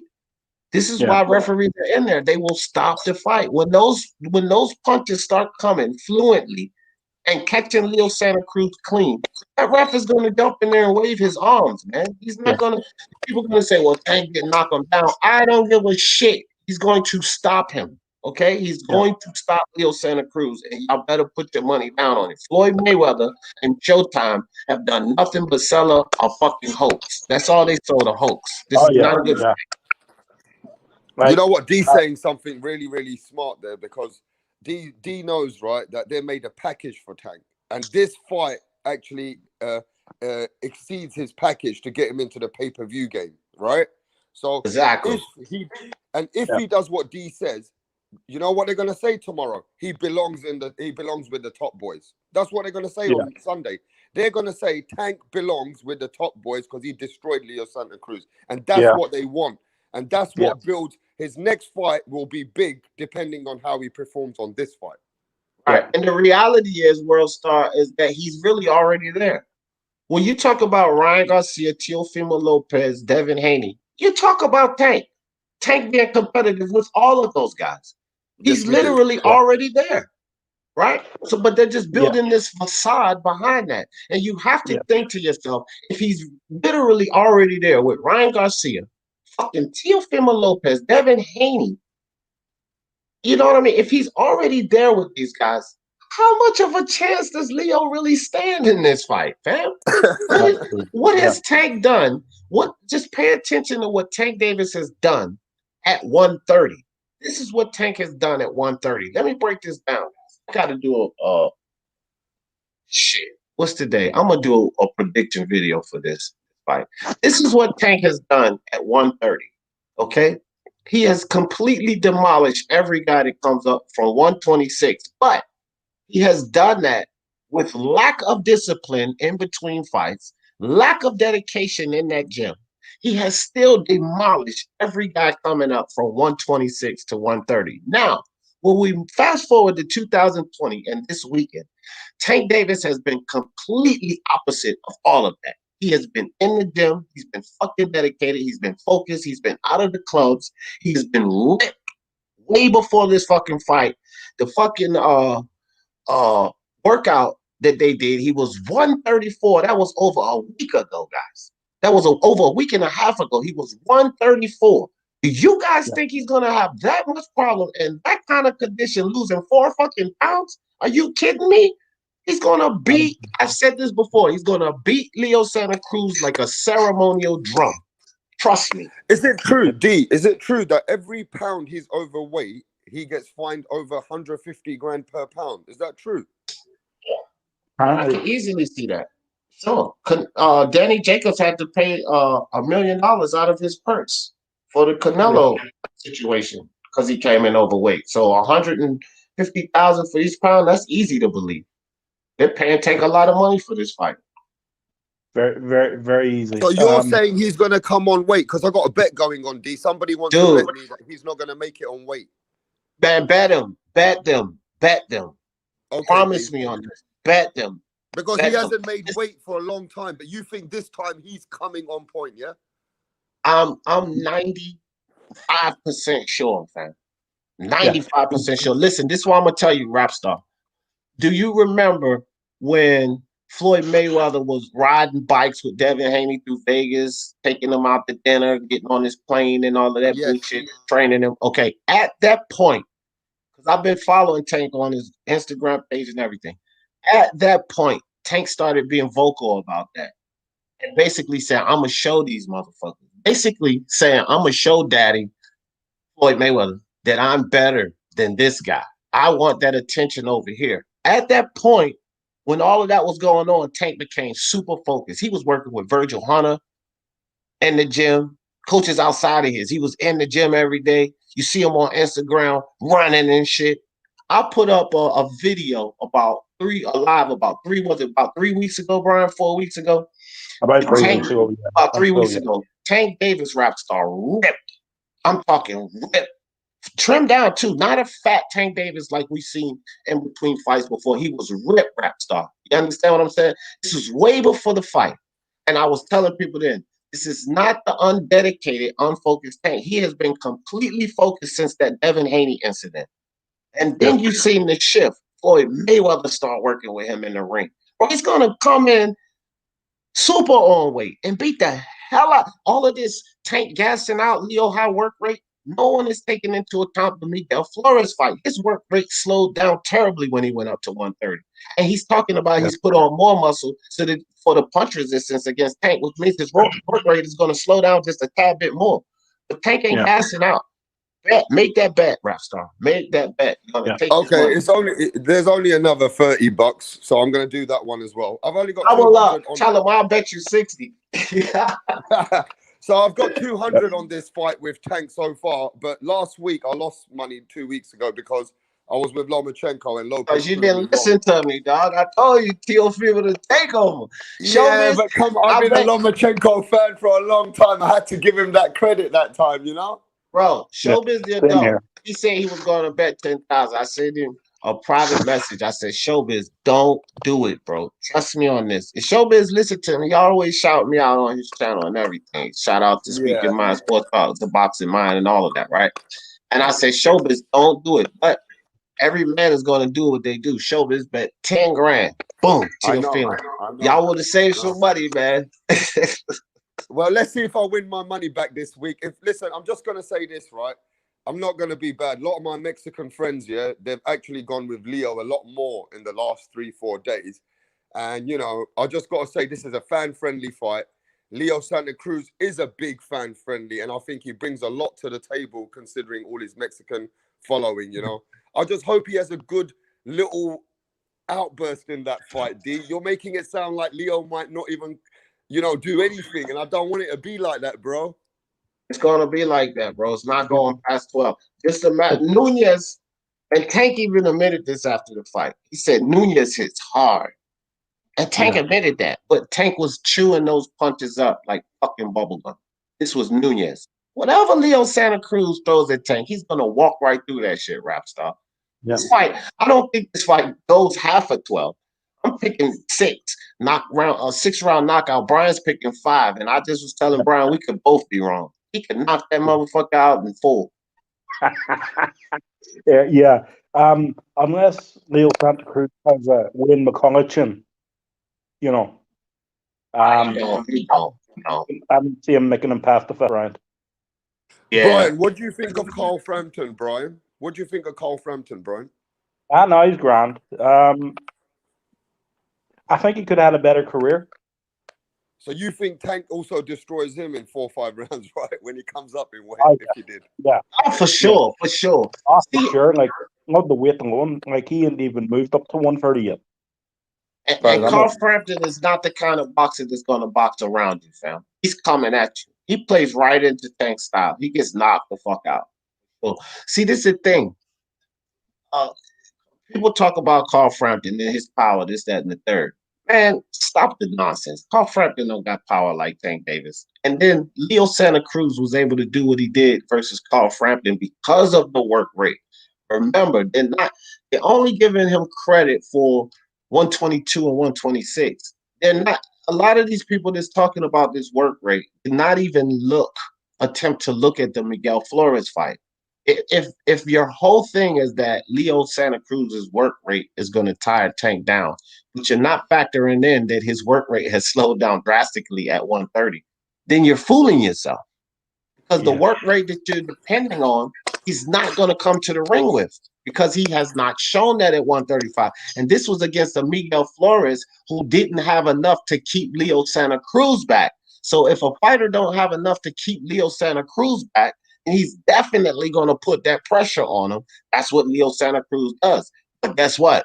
Tank has more than enough to keep this motherfucker back. And he has nothing to keep Tank back. You guys see what I'm saying? It doesn't make sense. This is a WWE event that Floyd Mayweather and Showtime has given us, bro. This is why it's so easy. The IBF, I mean, not the IBF, the WBA say, oh, yeah, sure, we don't care. Put both belts on the line. And they know that Leo Santa Cruz is not fighting at 135. They don't give a shit about it because they know there's no way in hell that Leo Santa Cruz is going to win this fight. They won't be compromised, right? Why would that sanctioning body compromise themselves by saying, okay, now we're going to give a 130-pounder or 135-pound belt? They wouldn't even really compromise themselves like that. But for some reason, they agreed to put both belts on the line. Because they know Tank is going to stop Leo Santa Cruz. They know this. No compromise in our sanctioning body. Here, he should stop Leo Santa Cruz. He will stop Leo Santa Cruz. I mean, I'm saying like he should. You know, like no matter what we think, he should stop it. Right? There's jeez. No, he should stop Leo. And I mean, bro, if he doesn't stop Leo Santa Cruz, yeah, his credibility goes down. He has to stop him. He will stop him. He will stop him, fam. He's going to stop him. I'm telling you guys now. He's completely destroyed every fighter from 126. Give me a round, D. Give me a round. I'm gonna look at some online bets. Six. I say six. Oh, let's see six rounds. Let's see how lucky you are. I'm only gonna go 20. If I win, I'm gonna give you 10. All right. Makes sense to me. If it comes on 6 rounds, you're definitely getting half of the 20 because somebody wants to bet me. He said, "Give me." Hold on. I said, hold on for a second. Hold on for a second. I'm gonna tell you something right here. You're gonna have to give me more than $20. I mean $10. This is why. I'm gonna tell you this. I'm just going to my site, my bookie, right? And that's an exact round. So if you bet $20 on the exact round, I'm gonna tell you this right now.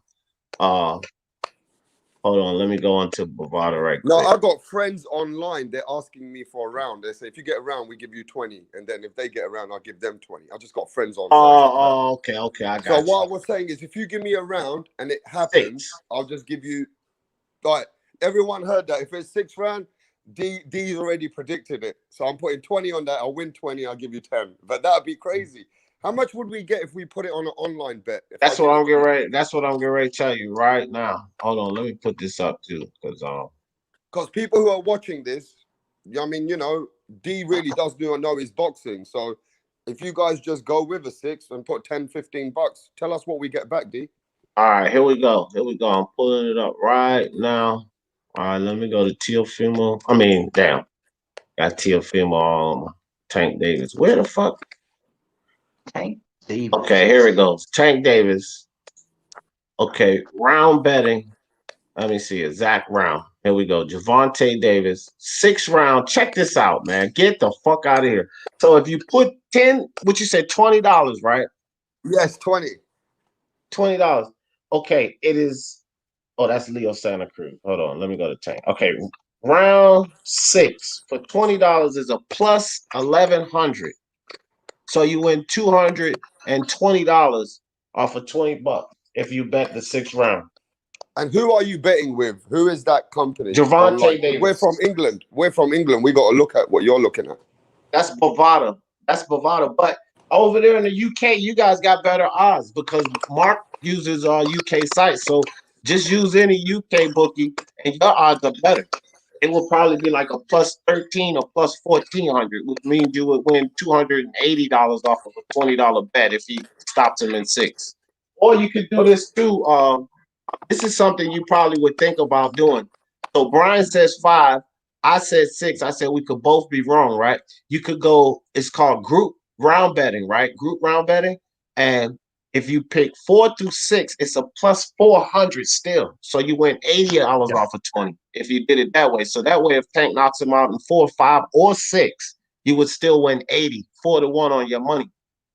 Yeah. All right. So you Well, could, I'm you gonna could have a do it look. either If I way. can't find, I'm gonna have a look at it, and then I'll get back to you if I do one of those bets, because I think 6 rounds a good call. And you know, what do you think of Usyk and Chisora? Because you might as well give me those predictions now, D. I think Usyk by decision. I'm going Usyk by decision. Oh, no KO, yeah.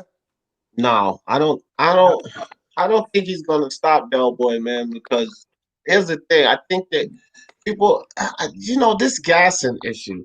I don't think people take into account these guys' last fights and then what they've been doing in camp. Eric Chisora has been focused in camp. This is big for him. He could potentially get a shot at Joshua, so he's super focused, right?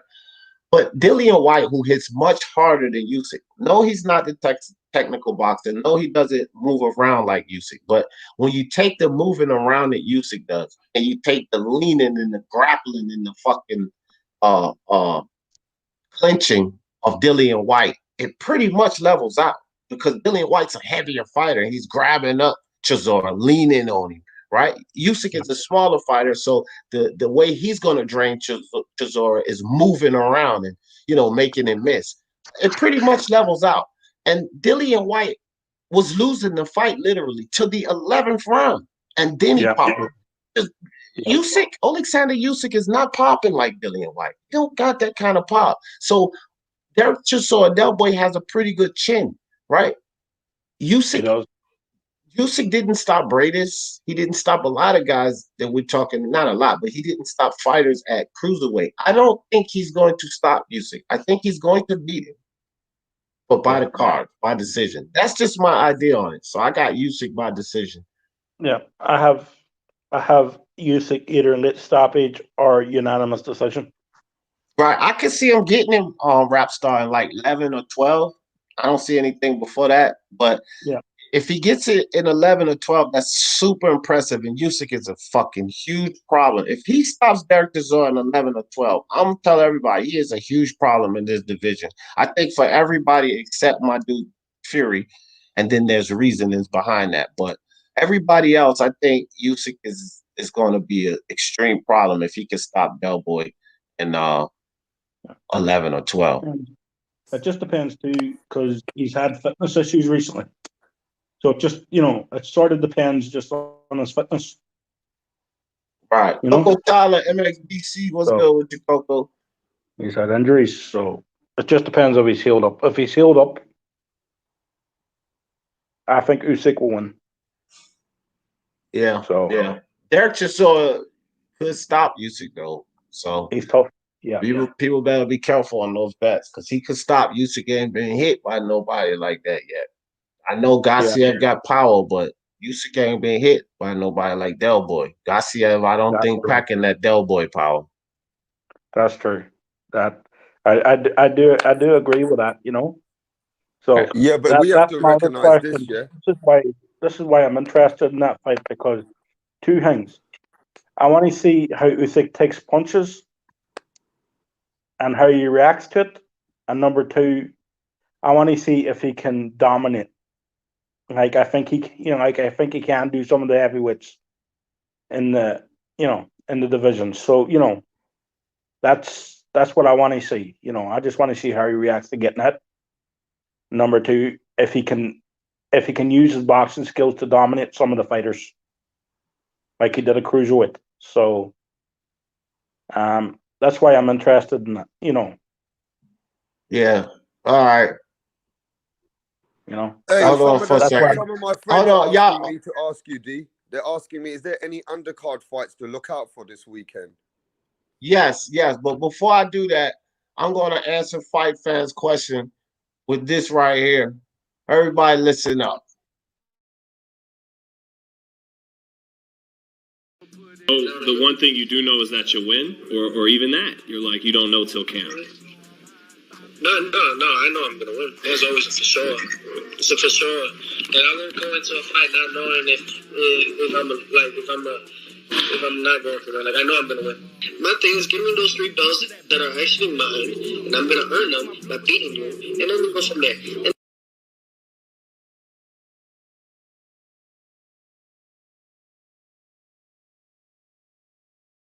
clip had the second part. I put a video out on that fight fan. And right after that, he said, then we'll move on from there. He said, I'll go my way, you'll go yours, and that'll be that. No rematch. He ain't giving them no damn rematch. And Lomachenko, if he wanted a rematch, he should have put it in a clause before the fight, especially if he knew my shoulder hurt.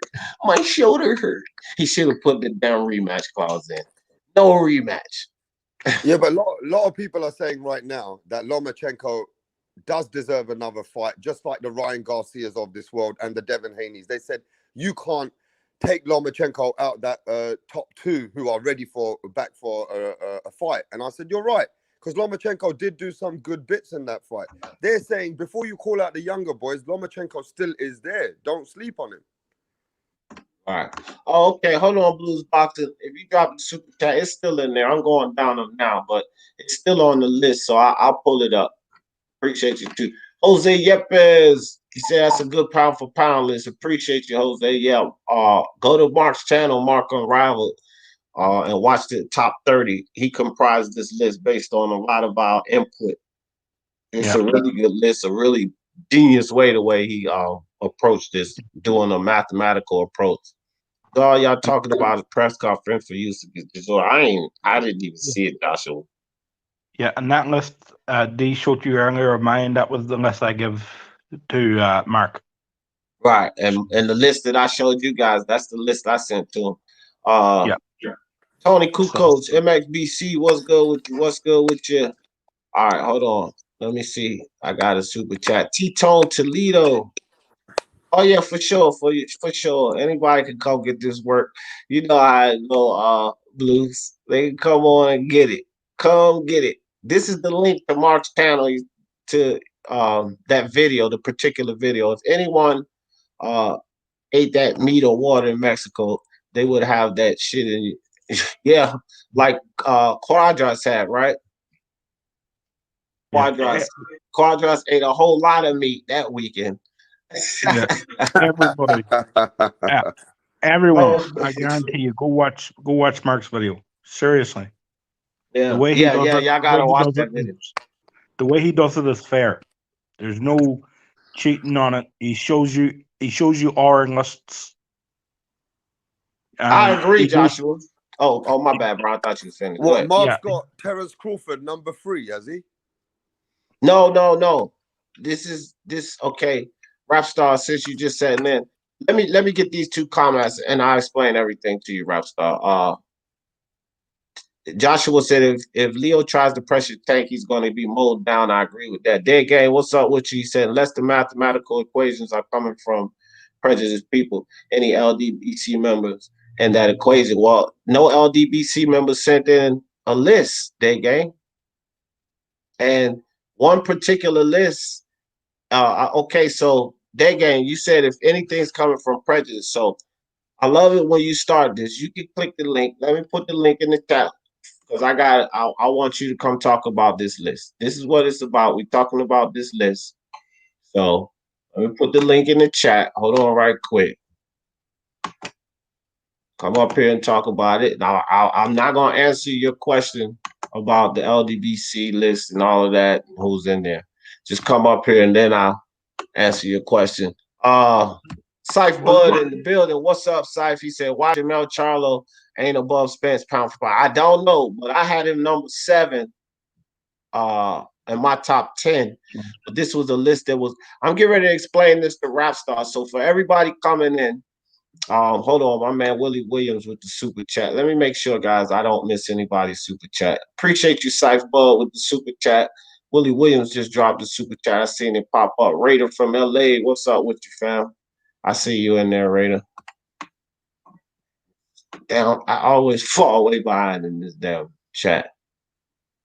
DJ Big Leg, what's good, DJ Big Leg? I'm trying to find Willie Williams super chat, guys. Give me a second, real quick. I just seen it pop up. Right at the bottom. Alistair, yeah, I was shouting out people that came in. Yeah. Brandon Nicholson, what's good with you, Brandon? Okay, there it is. Willie Williams says, salute, D. My wife overheard me listening to you and the panel going at it. She said, I can't talk bad about her show. Basketball Wives, no woman. No, you can't say nothing. Not the way we do. She got a point there. No doubt, man. No doubt. Good stuff, Willie. All right, Rap Star. So here's how it went. And Rap Star, everybody else who just stepped in. So Unrivaled Boxing Talk and News put up a top 30 pound for pound list. I want all you guys to go check it out. I'm gonna put the link in the chat to this particular video, and you guys subscribe to Mark too while you're over there. But this is the link. Oh, I'm putting it in the damn private chat. Hold on. This is the link to the video. So y'all can go right to that video, watch it. So this is how he comprised the top 30 pound for pound. It was initially supposed to be 15, but he had so many different reputable channels to participate in it that the point system that he utilized to arrive at this top 10, it actually gave us a top 30. So Mark did the video on a top 30 pound for pound list. Now, all of these channels here, I'm getting ready to share the screen so you guys can see it. All of these channels on this and more, because it was so many channels that participated, Mark couldn't fit them all on the screen. But all of these channels and more channels, I don't know the acronym, but PCB, I don't know who that is. But these are different channels. 8 Sins, I know that one. That's IBT. SI, I'm not sure who that is. DT3 Boomman, BH is Brian Harkin, IBFP, G-Man Boxing, Intangible. I was a part of it. I don't see this, but Boxing Librarian, Beats and Rhymes, Ring IQ. Okay, and a lot more channels. Punch Drunk is behind here. It was a whole spreadsheet, so he couldn't go all the way across, but this represents 1 through 15. So everybody had different 1 through 15 pound for pound lists. So what Mark did is he comprised this list based on a mathematical system. Wherever you had that guy or your guy placed, he gave them an associated amount of points. So first place, it was 15 points, right? So Canelo Alvarez per se. When we look at Canelo Alvarez, he's at number 1 on this particular list, but it was based off of everyone's list. That's the point system based off of everyone's list. And when you look at Canelo Alvarez, when you look at just this right here, okay, Canelo Alvarez is, look, number 1, number 2 here, number 1, number 1, number 1, number 1, number 1, number 1, number 1, number 2 here. And then we have other channels, right? Canelo Alvarez made enough points where he was going to be number 1 because it was based on a numerical, mathematical system. No bias, no prejudices. He just took all of the list that we sent in and he applied mathematics to it. And after he did all of that, he came up with a top 30, 1 through 30. This is representing the top 10 of that list. It's based on mine, Brian Harkin, and all of that. Brian Harkin and I shared our list, right? And you can see that this top 10 pound for pound list, I'll go to Brian Harkin's list. This is Brian Harkin's list right here. I'm getting ready to pull it up now. So this top 10 doesn't even represent what Brian's top 10 was, but Brian was involved in creating this top 10, and so was I. This is Brian's top 10. So there's names on that top 10 list there. It's not even in Brian's, and vice versa, right? The order is different. He has Canelo first, of course, but Usyk and Louis third. That's different order. Pacquiao number 4 on that list. Teofimo's number 4. See what I mean? Errol Spence is not even in his top 10, but he was top 10 on that list. But Brian was a part of creating that list that Mark put together. Okay, I'll go to let me see here. I'll go to my list. Okay, when I go to my list, let me see here, because I sent it to Mark, so I'll show you guys my list. Not me and Mark always chatting back and forth. All right, here we go. So this is my list here, guys. This is my top 15 that I sent in to Mark. Now, I don't know if you guys could see it, but I'll just kind of read it down to you guys. But it's Canelo, Naoya Inoue, Usyk, Terrence Crawford in number 4. I don't even have my boy Teofimo number 4. I had Terrence Crawford, but I had Teofimo right under him at number 5.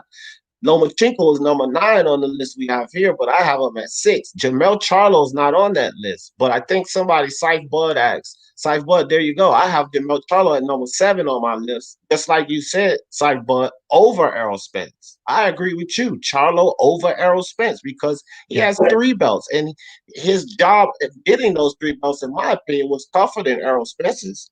You know what I mean?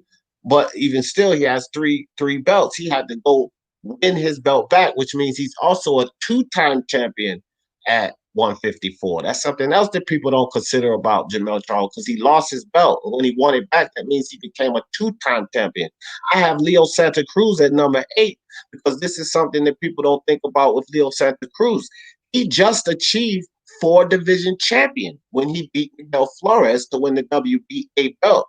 So I put Leo Santa Cruz above Errol Spence at number 8, and Errol Spence is my guy.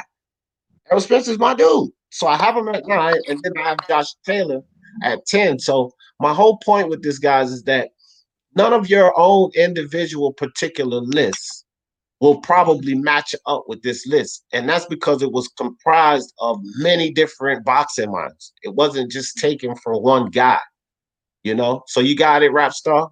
That's how Mark created this. Yeah, I totally got it. That means you guys have just gone through all platforms, and then whatever points you can put through all platforms, you come to one list. Right. But not all platforms, just all platforms that participated. And he had quite a bit of reputable platforms. All of channels that you've actually been to as well.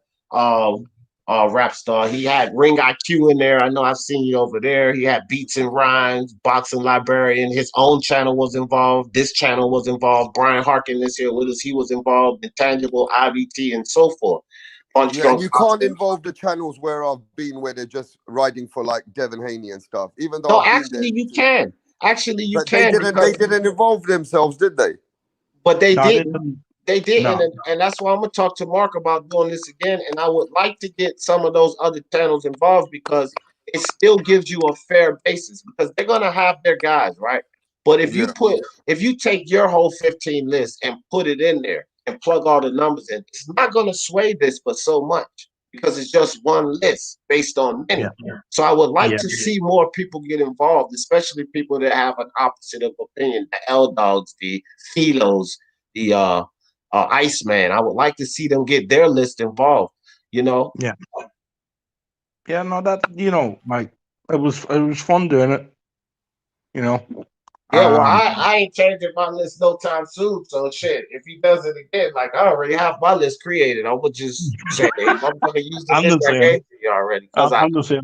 I've that saved on my phone, so all I gotta do is send it to him on WhatsApp. And you know, like I said too, Elvis, what's good with you, Elvis? Appreciate you coming through. Lopez, the next big thing in boxing. Facts. That's right. The takeover, baby. That's right, Elvis. So, I said this earlier, Rap Star, and I got Teofimo highlighted, of course, because that's my guy. But I said this earlier. I respect this list more than I do my own. Okay. Yeah, no, I do, because there's more than one person's consensus. Yeah. At the end of the day, it's a bunch of people who actually watch boxing and know boxing, who went put up their 15 lists up there, and Mark was able to calculate people's positions on everybody's list. Right. He took a mathematical approach to it. So it snatches out any. That's why I said L Dog and even LDBC members and all of them, they could put their list in, because once you put the mathematical approach to it from everyone's list, right, it snatches out the bias and prejudices, because you're just taking a overall consensus of everyone's ideas. So I respect this list more than my own, because it's not just based on D. Jefferson's idea and my criteria only. Other people have different criteria. So it's taking into account all of these ideas. So this list to me is more respectable than fucking the list you see on ESPN or BoxRec or any of that. It's much more respectable than that, right? Because it's coming from real boxing minds. Even if some biased minds get in there, a lot of these guys, BFTB and Blue Blood and Fanon, these guys know boxing.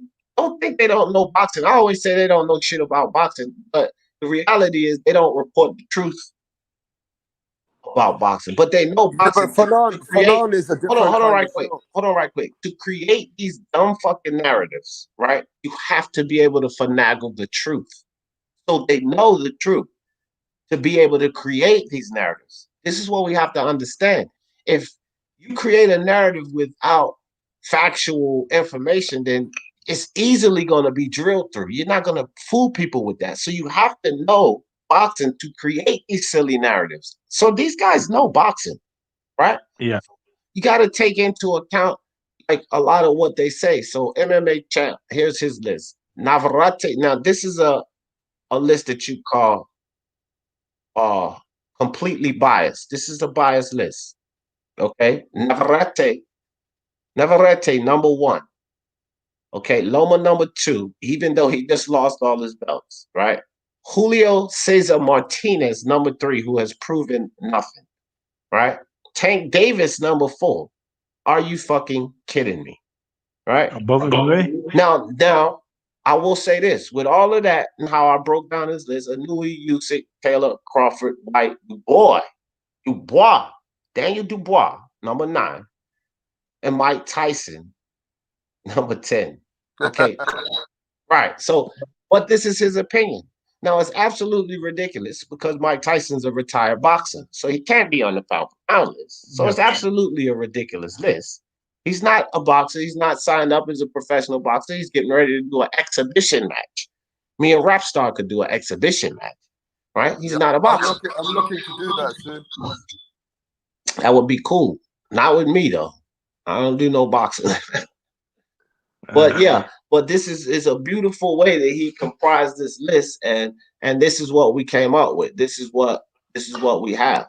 You know, okay, maybe this is a more serious list by MMA champ.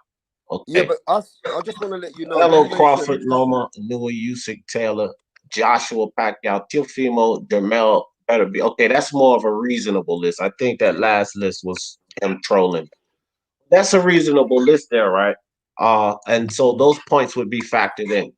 And he agrees. There's another guy that has Canelo number 1. This is why Canelo got number 1, because every time you hit number 1 spot on anybody's list, that's 15 points added to your score. So fucking easy to see why Canelo got number 1.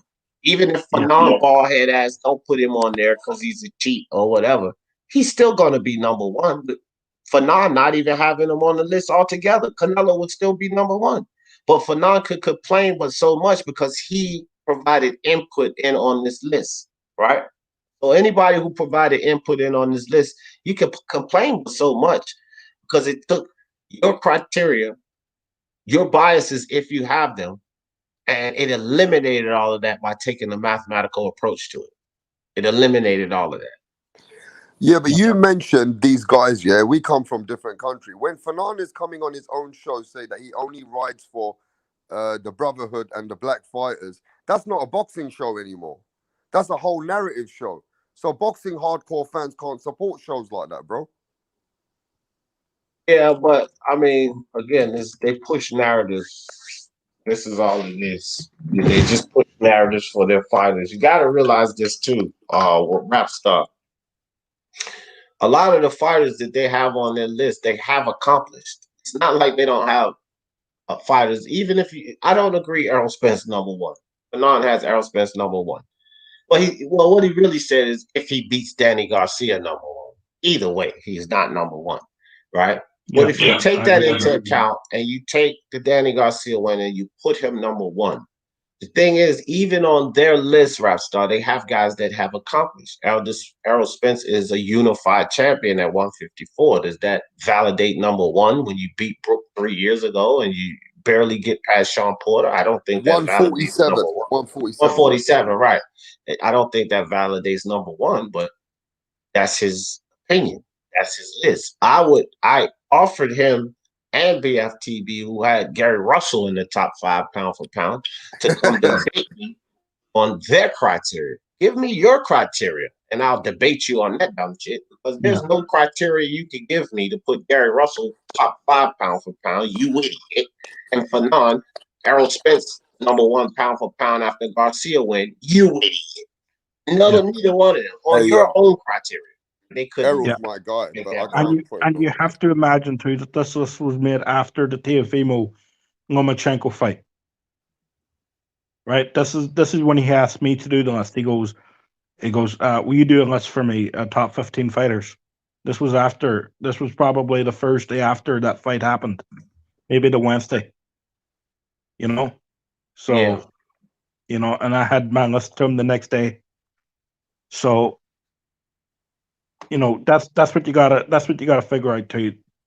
And Teofimo Lopez was fresh in a lot of people's minds, and you know, and that's why he's up there. I'm not saying that's why he's up there. He's a very good fighter. Wow. But you know, like if it was before the Lomachenko fight, you know what I mean? If he asked before the Lomachenko fight, I don't think he'd be up there, if you know what I mean, D. Right. Yeah. You know what I mean? Like, and then again, we gotta just remember this. Based on what criteria? The criteria always matter. We could say that here, MMA champ. Here's the link to if anybody want to come in. So I can't just say that to you. Yo, my girlfriend saying to me, sorry, D, my girlfriend saying to me, why you guys haven't got a pound for pound list for the girls? I said, I can't just say that to D. That's up to him. Well, no, but I'm pretty sure Julius Ring IQ does. So tell her to go ask Julius, and he'll probably deliver her one in 30 seconds because he follows women boxing better than anybody I know on YouTube. And you know, he gets interviews with these ladies and everything. So he'll probably. I'm a fan. I'm definitely. Yeah, I'm definitely. You know, but I'm not into this Julius, but yeah, I've watched a few fights over the years, you know. Right. So some of the women are following. Hold on, Rockstar, because I was getting ready to say this, and you hit me with the girlfriend thing last time. Hold on for a second. So Big Dan said, I haven't got a list. I haven't got a clue what criteria you use, right? So, here's the link too. So MMA Champ says, Big Dan, here's his criteria, guys. Big Dan, go by accomplishments, belts, resume, and activity, right? Now, this is why I like people to give their criteria, because then I can break down why their list is completely foolish. Now, MMA Champ to go by your criteria that you just gave us, right? And this is your list that you have up here. You said accomplishments, belts, resume, and activity.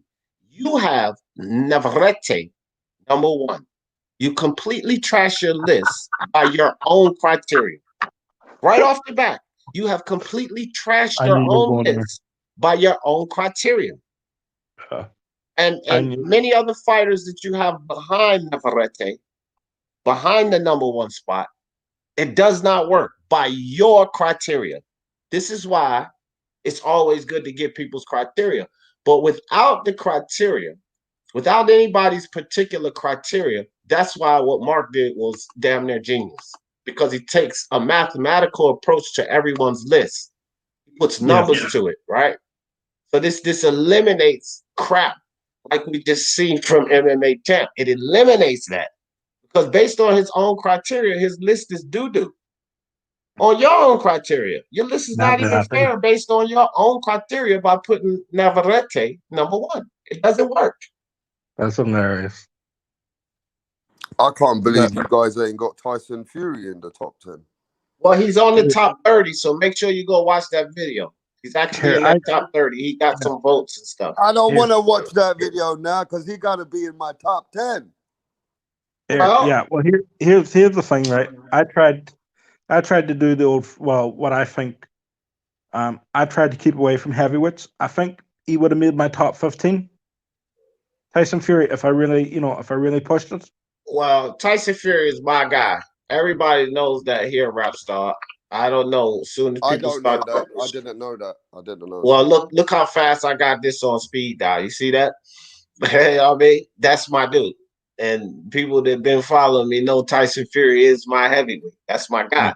So he won't in my top 15, fam. He won't in my top 15. Brian, that was the whole point. In the history of the sport, what fighter do you know who's took that much laid off time, nearly destroyed his life, and came back and used all his negative energy to come back and prove the world wrong again? That deserves respect. Rap Star, you don't have to convince me. I just told you that's my favorite. He's not only my favorite heavyweight Rap Star. I've said on this channel plenty of times. He is in my top 5 fighters of today, Tyson Fury. So hey, my lady said to me she's surprised they haven't took you down because all of America doesn't. I mean, the way that you have your show, I'm surprised you don't have that many haters, D. I mean, you are really, really a broad-minded show, man. I'm really surprised that you got 90% of the people which are totally against everything you say because you speak for world boxing. And one thing we've noticed about you, D, you give respect to boxers all over the world, and you don't go by race. And it's proven. If Tyson Fury is your #1 heavyweight, you'll be getting more hate than love on your show. I do. Well, you just don't know how much hate I get. I got people all out there making videos about me, calling me a coon, calling me an idiot. Even though idiot is my thing, I get a lot of hate, Rap Star. But you know what? Fuck them. Because I'm boxing first, boxer second. I don't give a shit about race, ethnic background, or none of that. This is the sport of boxing. I love sports. You understand? So fuck them. That's what I say. If anyone knows Tyson Fury, just let them know that he's got the biggest fan, D. Jefferson, in United States, who would always vouch for him. Here's the thing. I didn't meet him. I was 21 years old, and I saw a 15-year-old Tyson Fury spar. Wow. Whoa, that's what's up. I was in Manchester, right? And we went over to Manchester, for a week, to go train, And we were over in a gym in Manchester. I forget the name of the gym now. And Tyson Fury, this big, at the time he was 15 years old, he was around 6'3", 6'4" maybe. And I saw this kid, and somebody said to me, he's only 15 years old. I go, he's 15 years old. He dwarfed me, you know what I mean? And then I saw him spar, and at that moment I was mesmerized. And I said, this kid is good. Brian, you know what I mean? And I've been a fan since then. Oh, my bad. Go ahead, Brian. Brian, do you remember when he was 18 and he came over to the... Sorry. Yeah, hold on right quick. Brown going 1. It's a shit list. I get it.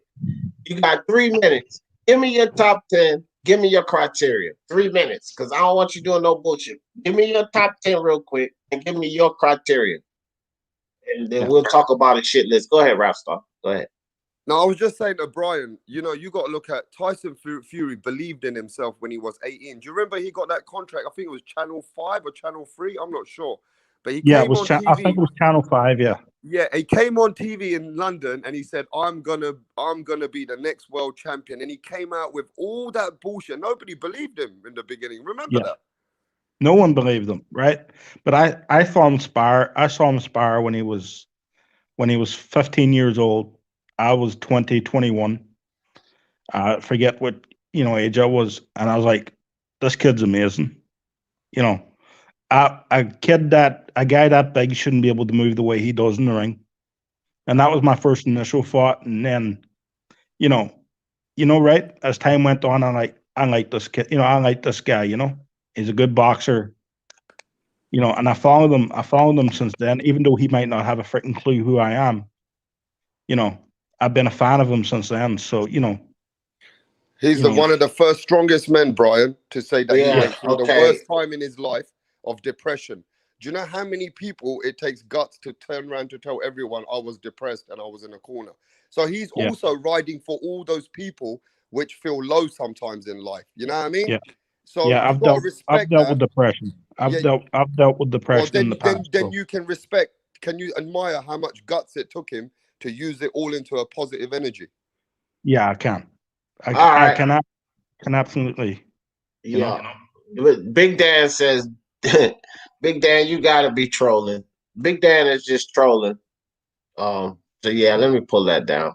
Ain't no way that's any kind of pound for pound list. Is he a That's a side great piece? No, Big he's Dan's a side piece. yeah, he's trolling, fam. He's definitely Yeah, I trolling. know. Luis Ortiz in the pound for pound anything, you gotta be trolling. That And motherfucker if never you won a remember, title. do you remember in the rematch of what Klitschko, Tyson Fury looked like he was going through issues then. Okay, yeah. First Okay, match, yeah. hold on right quick. MMA champ, I already destroyed your list. And now you just come up with something else to be destroyed even more. Now you sit here on this channel and you hear me talking to P-Boxing and Day Game and all of these other people, MMA champ. Don't do this to yourself. I'm going to start off by saying that. Don't do this to yourself. But by your own criteria and by your ridiculous comment here, Navarrete, 2-division champ, you idiot. I just had Leo Santa Cruz at number 8, who's a 4-division champ. Go smack yourself. And I just want to it. let D Jefferson know this. D, I know you're a Tyson Fury supporter, but when he proved the world wrong and he came back to England, England wasn't behind him because of him being a gypsy. They actually didn't even support him like they supported Joshua. I just want you to know this. And I know about that. okay, and the whole scope of London and English people being behind Joshua, they actually disowned Tyson Fury. They didn't want to be part of him. He proved himself. He didn't have a country behind him. Am I right or wrong, Brian? You're correct. You're 100%. I know about all of that. I know about I mean, I follow him. I read up on all of the shit and I listen to the things that happen and see that should just show people in America, especially some of these groups on YouTube that think, all black people get disrespected and that. Man, race discrimination and hate is involved in boxing and a lot of times it doesn't have anything to do with black. This is what they need to realize. Hold on, Rapstar. Let me rock for a second, man. It don't really have anything to do with black, right? But they just look at their race and their ethnic background. L Dog made a very important or a very noteworthy point about Eastern European fighters and the disrespect that they get coming over. It's like they have to do more to get recognized, where you would hear the African American fans in this country say the black man has to do more to get recognized. Is that necessarily true? Because Tank Davis has not done a lot, but look at his recognition and the money he makes versus Alexander Usyk, who has done much more. And look at his recognition and the money he makes. So there's racism that plays a part in boxing in different parts of the world, and people just don't respect that it's not just your ethnic background or your culture, because this is the English, the British community we're talking about versus something that has to do with gypsies. And I'm telling you now, that has nothing to do with you African Americans that make the same complaint. Thank you so much. I just want to say one last thing, though. I'm going to go on mute. If Anthony Joshua had done, I come from London. I come from where Anthony Joshua comes from. And I don't know if Brian's going to vouch for this, but if Anthony Joshua had did what Tyson Fury did, he would be a much bigger person, right, than Tyson Fury. Because Londoners and British people like to go for people who are from London, and they go for Anthony Joshua first, and they go for Tyson Fury last. Let's get this straight. Only reason Tyson Fury's a bigger name now is he came to America and proved himself. And that's why he keeps telling you, I'm a world people's fighter. I'm not fighting for England. People don't understand this. I get it. I get it. He won me over as a fan. Joshua Littlejohn said, "Yo, D, is it true that Mike Tyson paid Lennox Lewis step aside money to have the rematch with Holyfield? I haven't a clue that happened. The politics on that stuff back then, Joshua Littlejohn, I don't remember anything about that, to tell you the truth. I won't even Well, get the line. if you read, I'm gonna send you an article, D. Big sponsor companies did not want to sponsor Gypsy Tyson Fury. The biggest sponsors in London were sponsoring Anthony Joshua. Their big money was with Anthony Joshua. It's only because Tyson Fury proved all the critics wrong and turned the game around that he's come back in the money. He had to prove himself with Bob Arum. Wasn't he running with MTK Global at one time? Well, He was, yeah. MTK is a management company, isn't it, for everyone?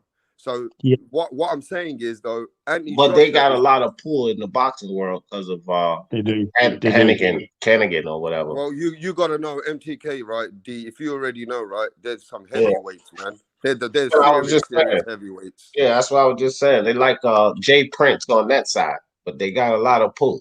Let's put it that way. They got so much pull that it's unbelievable. It's like the old days of the New York mafioso. Yeah.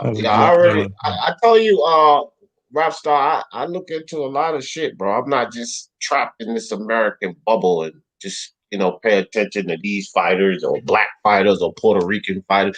You know one thing too. I support a lot of Puerto Rican fighters, right? But Belonga, this new kid, even Danny Garcia to a certain. I had this one dude make a video about me, talk about hate, rap stuff. Look at this nigga. He a black dude. Look at this nigga up here. He ain't got no Puerto Rican in him. He 100% nigga. That's the kind of video he made about. Yeah, but I can't believe some people. They're so stupid. Tyson Fury looks white. But ask Brian this. A lot of British white people go for Anthony Joshua. They're not going for Tyson Fury. A lot of white people in England are going for Anthony Joshua because they don't like gypsies. They don't care if he's white. What through your head? Well, this is the thing too, though. It's a different kind of bias, and there are different kind of biases and different kind of prejudices. Some people are prejudiced because of their nationality, their country. They don't care if you're black, white, Chinese, Jamaican, or whatever. If you're British, if you were born there, then you're a countryman. So some people are prejudiced or biased for their countrymen, and then some people are prejudiced and biased for race, right? So it could be different things, or even an ethnic background, because there's some people that are prejudiced or biased for Latinos or Hispanics, which that could be Dominican, Puerto Rican, Mexican. You understand what I'm saying? So everybody has their biases and prejudices. So even if they're white over there in the UK, well, they're British and non-gypsy first. So no matter if you're black or whatever, but if you're British and non-gypsy, then they're for you and not for the gypsy. I don't know about that, D, because coming from England, even I don't know if Brian knows a fighter like Nigel Benn. Do you remember Nigel Benn, Brian? I know Nigel Benn. Yeah. Okay, when Nigel Benn used to fight even any other British white guy, didn't most of the British white people follow Nigel Benn? They used to support for him. Nigel Benn was a people, like he was the entertainer, right? He was the guy going in there to knock your head off. Doesn't matter. He entertained the crowd, and the crowd loved it. Okay, well, let me ask you. Look, I'm not from England, but let me ask you guys this, and I need you to be honest. There were a lot of white British fans that was not going for Nigel Benn just because he wasn't white. I don't think that's true. Nigel Benn had all of England behind him. I can't. Well, Rapstar, I'm not from there, so I'm not going to tell you about your home, but I do know that prejudice against black and white exists all around. I have been to Europe. I've been in 13 countries in Europe. I used to stay over there, so I do know that prejudice does exist. Europe is, especially England, London is, that's not a prejudice-free place, and I would just have to imagine that some people don't give a shit about people's star. I'm not voting on that. Prejudice exists everywhere. Yeah, that's what I'm saying. So I'm just saying, rap started. There was some people not voting for Nigel Benn because he was black. Well, I can't believe that. But I would say the majority. I say the majority was. The majority, I get it, but I'm just saying, like there were. I just believe that there had to be some people not going. Well, you're gonna get that in the world anyway, D. Yeah, but what I'm saying is, and I know. A lot of fighters make it to become in a special place where they become people's champions. Yeah. And a lot of those fighters is nothing to do with race. They give all their heart in that ring. And a person like you, D, or anyone else, yeah, you respect the grind. And when you end up respecting a fighter like that, you don't give a fuck about race, bro. Well, it's two ways. It's two ways, real quick, Brian. It's two ways to look at this, rap star, because we talked about this on BDA, and you come from the perspective of the fighters. The fighters, you've been around them, you've been in the gyms, you've been in the ring. You come from the perspective of a fighter. And you and I, we arrive at the same place, rap star, but we're coming from two different perspectives. So I need you to understand this too, because we are arriving at the same place from two different perspectives. I come from the perspective of a true boxing sports fan, right? I come boxing first, fighter second. Therefore, you and I both can eliminate a lot of those bullshit reasons, the ethnic background, the countrymen, the race. We can eliminate that, but through different perspectives, because I put boxing first, boxer second. I don't care if you're black, white. If you don't follow what I like to see for the love of boxing, then I'm going to criticize you. If you do, then I'm going to praise you. But I'm going to eliminate whether you're Honduran, like my guy Teofimo, you're black from Texas, like my guy Errol Spence, or you're black from Texas, like Jamel Charlo, or you're from Mexico, like my other guy, Canelo Alvarez, or my fifth guy, Tyson Fury. You're a British man, a gypsy, or whatever. I eliminate all of that and look at boxing, which is why I have Tyson Fury, you idiot videos out. Because when he says certain things, whether you like them or not, you gotta admit that they're idiotic. So I will criticize Tyson Fury, not because he's British or a gypsy, because it goes against what I believe in boxing. So you and I, Rapstar, we arrived to the same place, but through very different perspectives. No, I respect how you broke that down. And actually, you broke it down that we're always going to agree to disagree because people have different views of the same situation because they come from a different way of looking at it. That's very, yeah, very neat. But you have to appreciate that you love boxing. We all love boxing. At the end, we love every fighter. So it's to do with which fighters do you prefer because of what you see special in them. So if you follow like Errol Spence is one of my dogs in America. He's my number one guy. I've always been following Errol, especially after I met him. I met him in England after the Kell Brook fight. The man is humble. I like Errol Spence more than Adrian Broner, Tank, all of them. Because For sure. Bro, the man has a beautiful family. His dad is... You never see his dad ever coming onto any microphone talking crazy, do you? Ever? No. His dad is all about his own son. He's just worried about his own son. I've seen his dad. So they got a good calm. I like his, the way he acts. But the truth is, I can't put him in number one because I like him as a fighter that much. That wouldn't be following boxing. Yeah. So the same thing with Tyson Fury. Doesn't matter whoever likes him. You can't put him number one. That'd be fooling boxing. Nice thing. Here, one of the nicest guys in the 90s, right? Who boxed. I'm probably a lot of people love this guy, love this personality, was Frank Bruno. Frank Bruno, yeah. Frank Bruno was a hard-hitting bastard, too. People love that guy's personality, right? I know people who have met Frank Bruno and say he's one of the nicest men they've ever met. Like literally, like he's just down to earth and one of the nicest people, Y'all know what though? Think about this. And this is just me personally. Think about this. If I'm in the fight game, like I'm going in the ring to beat the shit out of people, I don't give a fuck if somebody think I'm nice or not, bro. I fight for a living. I beat on people for a living. But Brian, I'll tell you the most underachieved fighter out of our country, the most underachieved fighter coming out of our country who reminds me of Adrian Broner a bit and Tank is Nassim Hamid because he was never disciplined. Oh man, but he was so good though. He was so good. I've seen him spar. I went to Sheffield. Let me tell you, he wasn't sparring featherweights. He was sparring people at 140 pounds plus. Yeah, that guy had special abilities, but because of his too much money, he made $50 million in 3 years at a time in the 90s that money wasn't available. You know what I mean? Right. And Yeah. And the Arabs paid for all of his success, all the money so quick. He got arrogant. He came over. Emmanuel Stewart said that this is one of the best fighters he's seen, but he goes, I don't think he can do it because he's not disciplined. He right. thought he was better than the trainers.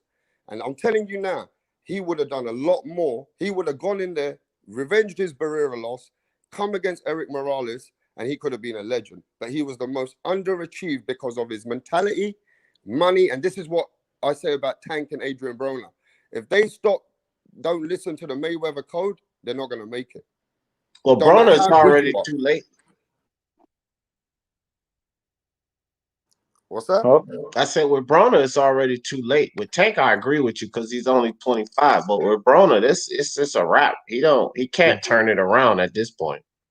yeah. So do you I say agree. that Broner can't win a title at any weight now? Is that what you're saying? No, I'm saying like, okay, let's be honest. He could slide in there and win a title, but first off, it would be really hard because he ain't making 130, 120. So he's not making that. I think a lot of these, even if he drains down to 135, like Teofimo, Evan Haney boxes around him, like I don't know about him at 135. Now, when we go to 140, I mean, where he would probably, he could be comfortable at.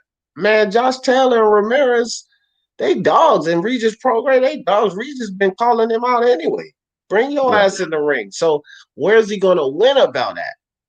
But then his level of discipline and the things he's been doing in his career, Adrian Broner ain't no spring chicken. So I think for him it's too late. But Tank's only 25, and I believe he got one or two more fights on that bullshit contract with Floyd. He could dismiss himself from Floyd and do great things. Tank could. Yeah. I don't know whether he will or not, but at 25, he still has plenty of time. He's not even in his prime yet. But Adrian Broner's past his prime, and it's too late for him, in my opinion. Yeah, I do believe that. What's that? I said I do believe that Tank has so much more in the tank. Like he's got so much more to give. Yeah, exactly. Good one. Good wordplay. Tank's got much more in the tank. Yeah, for sure. Uncle want to Bernard see his Foster said walking. it might be comparable to Amish in the U.S., the travelers in the U.K. Oh yeah, I've heard all about that. But real quick, that comment that Miguel Robles put up, I'm Dominican, and some Dominicans don't like black Dominicans. It's crazy, and that's what I'm saying. So, like, no matter where you go around the world, bro, you see these prejudices. See, here's the thing. It's a big difference, and I really don't always like to go into it. People use the word racist like boxing fans use exposed. They use it too loosely because there's a big difference between prejudice and racism. Yeah. When you dive down to prejudices and biases, I think most of us have that. I will be guilty and say that I have it, right? Prejudices and biases. But having prejudices and biases doesn't necessarily make you a racist. So people use that word racist too loosely. They attach prejudices and biases to just you being a pure racist, and it's really not true. We all have listen, I'll give you a bias that most of us, I'm pretty sure, have when it comes outside of our family. The old saying, blood is thicker than water. Well, that's a bias. If you think about it, whether you accept it or not, it's a bias because we're all God's children. We're all brothers and sisters. But when you attach the Jefferson name, well, people in the Jefferson family, that's a bias, right? That's Right. prejudice toward the people under the Jefferson tag, right? So we all have biases and prejudices within us, but to just flat out be a racist, this is absolutely not true. And so people use that word too loosely. This is why when P Boxing and Coco Tyler and all them come up here and such and such said this, he's a racist. I'm like, yeah, okay, bro, I hear you. Yeah. People told me 100 times, Donnie Boy's a racist. I'm like, yeah, okay, I hear you. And then people think that I kicked Johnny Boy off this channel because he's a racist. Yeah, I hear you. No, not necessarily. It's because of the level of things Johnny Boy did to this channel. He disrupted the community. He always came on here talking about topics we're not fucking talking about, and so forth and so on. And so he was disruptive to a way where it wasn't good for any of us. Like, we want to sit here and do shit like this, talk about topics, talk about boxing. We don't really want to sit there and have you timing everybody out in the chat, cussing on the fucking panel about nothing that has nothing to do with nothing, right? Yeah. So it is what it is, man. We all have biases and prejudice. That doesn't make any of us racist, but we need to learn to separate the two. And I don't think a lot of people in this YTBC community do that. I mean, there's been beautiful people come before us, D. Look at people like Muhammad Ali. He was loved by everyone. You know what I mean? There's no racism. Yeah, he was man. hated by a lot too, though. Yeah, but that was in the beginning, right? But right. If you think about it, when you love and admire certain things, yeah, you can't put race into it. Then you're a hypocrite to yourself. How do you look at yourself in the mirror then, if you don't admire the truth? Yeah, I mean, I agree. That's me, bro. Like, listen, my family is so diverse. The prejudice, the prejudice and discriminative acts, just I detest that type of stuff. Right? When I hear people, black people assert whether they're 5%ers or whatever, and they say the white man is a devil. Well, I have literally white people, Irish people in my family, and I love them to death, and they love us, and they're married to black women or black men or black women. And my thing is this: what the fuck are you talking about? Because I don't see a devil there. I don't know any devil. Or when they say something in particular about Hispanics, well, Puerto Rican blood running through my blood. So I can't sit here and hear you discriminate on a Hispanic or Latino fighter over a black fighter, or vice versa. Because look at my face. I have a black man running through my blood. So I cannot get down or subscribe to any of these idiosyncrasies or prejudices or, discrimination because of ethnic background. I just can't get down with this. This is outside of boxing. So I would never bring that to the sport of boxing. When I hear it, it's completely idiotic. You cannot base a fighter's achievements or anything else based on their ethnic background. You can't do that. You just can't. Yeah, because you can't do that. We're talking about boxing, a sport that we love. But if you want to talk in the world and politics, of course there's racism. We know racism exists in different parts of the world. We know it exists. That's just part of the life that we've been used to knowing. But that doesn't change things like boxing or football or what you guys call football or soccer. We call that football here. Tennis, whatever it takes to be a great athlete. I'm a fan of the sport before all the rest of that bullshit. You know what I mean? Sam. That's the only reason I want to see this shit, man. I want to see, even if it's my own fellow countryman, if I support him and he lost, well, guess what? I'm going to become the other guy's fan too now. Yeah. You see what I'm saying? But back to the top 10. Back to the top 10, because I want to mention this guy that I didn't have in my top 10, Juan Francisco Estrada. And I think he deserves to be there. I do, especially after that performance he got knocked down early in that fight, right? So, what a performance, what a fight. I think that's a contender. I still pick Baranchik and Zepeda, but I just wanted to speak about Juan Francisco Estrada right quick, and the fact that him being on this list at number 7. I still pick Baranchik and Zepeda because it's just phenomenal to see 8 knockdowns, 4 apiece, and then one guy finally get the job done. That was just fantastic, that fight.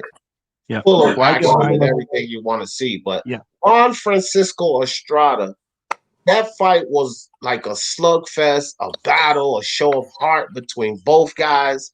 That fight was phenomenal. And for a fighter to get dropped like that early on, and then pull through to stop the guy who dropped him early on. And this guy wasn't letting up. Quadras wasn't letting up. He was throwing blows the whole fight. And for Estrada to come back off of an injury, guys, remember this, off of a layoff, off of an injury, to win that fight, just simply amazing. Amazing. It was brilliant.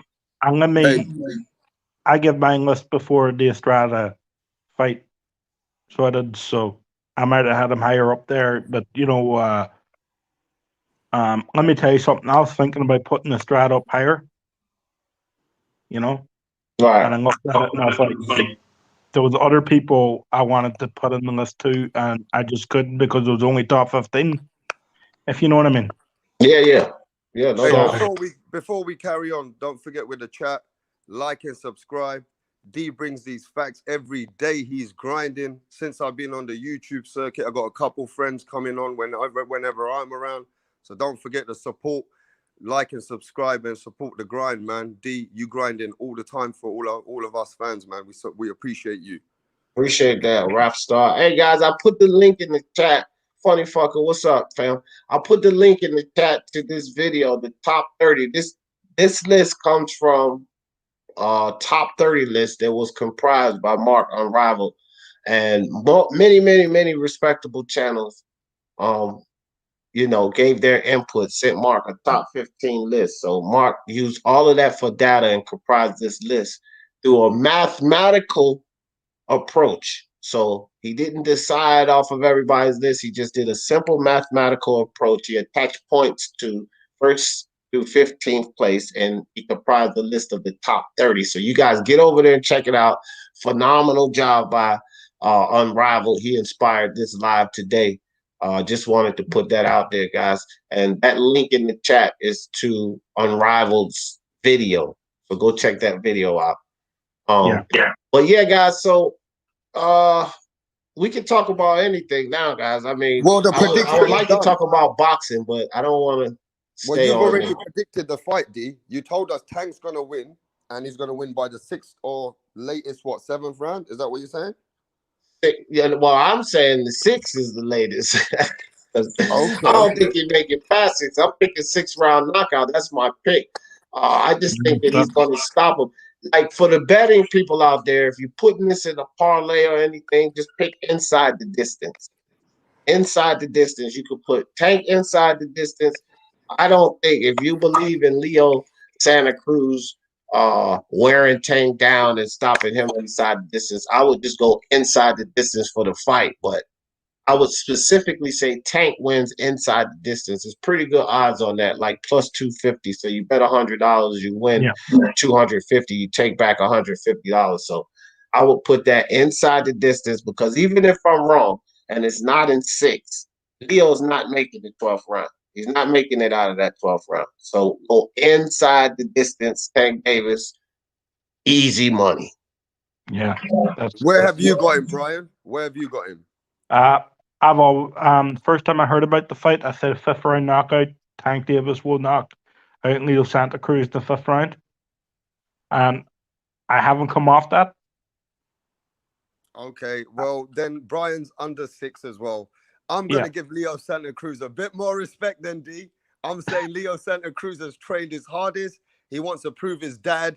He wants to prove his dad that he can do this, man. I reckon he's going to go way past 6. And I've got to put respect on his name. I might be wrong, but let me change the game a bit. 9th round knockout by Tank. And if it's not a 9th round knockout, I'm going to change the game right now. Leo Santa Cruz does something unexpected that people never expected. Never. Listen, Tank runs out of gas, and then Leo Santa Cruz is edging this fight, and he wins 3 rounds from before and 4 rounds later. It can happen. Never say never. Never say never. This is boxing. Never. You all right? D said never. I'm saying never. Never. Say never. Leo Santa Cruz, if he get to the 10th round, he's blessed. If the reference, it's not even, listen, I'm gonna say this because the idea of it is real quick. J. Ross says he says a lot of people say Fury wasn't popular because he's a traveler, but I think people just didn't like him and the things he said. A lot of people didn't like him because of the things he said. But let me get back to this Tank situation right quick. The thing is this, man. Leo Santa Cruz, Tank Davis, and Leo Santa Cruz.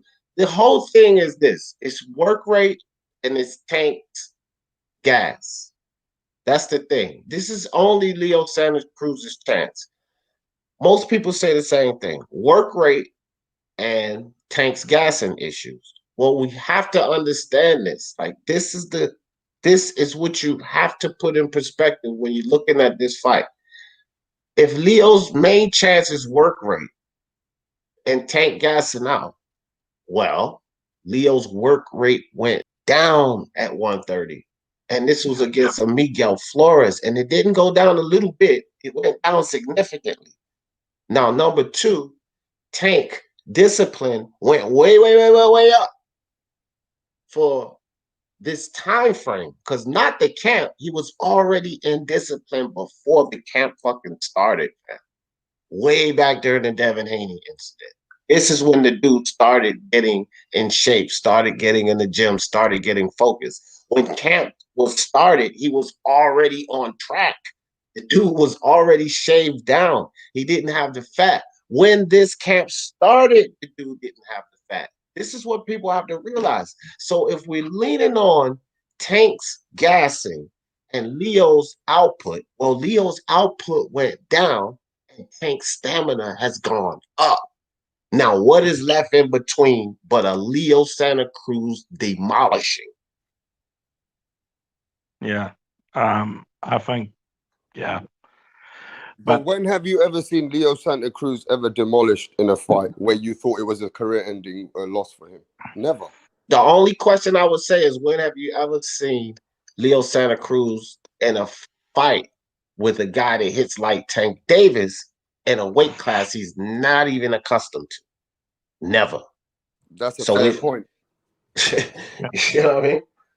Yeah. Yeah, but all those Mexicans which I got messages from, I got to go with some of them, man. They're telling, you know, you got to see that Leo Santa Cruz is not a guy coming up to last 6 rounds, though, D. I think he's got to get more than 6. Come on. You know? See, this the thing, Rap Star. What? Okay, they would even have to agree with me on this. Again, Leo Santa Cruz, let me show you this, Rap Star. Let me show you this. Because it's show me why. Show me why. Okay, no, I'm going to show you this first. Because you said something like put some respect on Leo's name. So I just want to show you this about me putting respect on Leo's name. Okay? If I have Leo Santa Cruz at number 8 in my top 10 pound for pound list, there he is. This is mine. Top 10, Leo Santa Cruz is number 8. Y'all have to understand that I respect the dude. I have total respect for him. He's number 8 on my top 10 pound for pound. Yeah, so just hold on. Hear me out.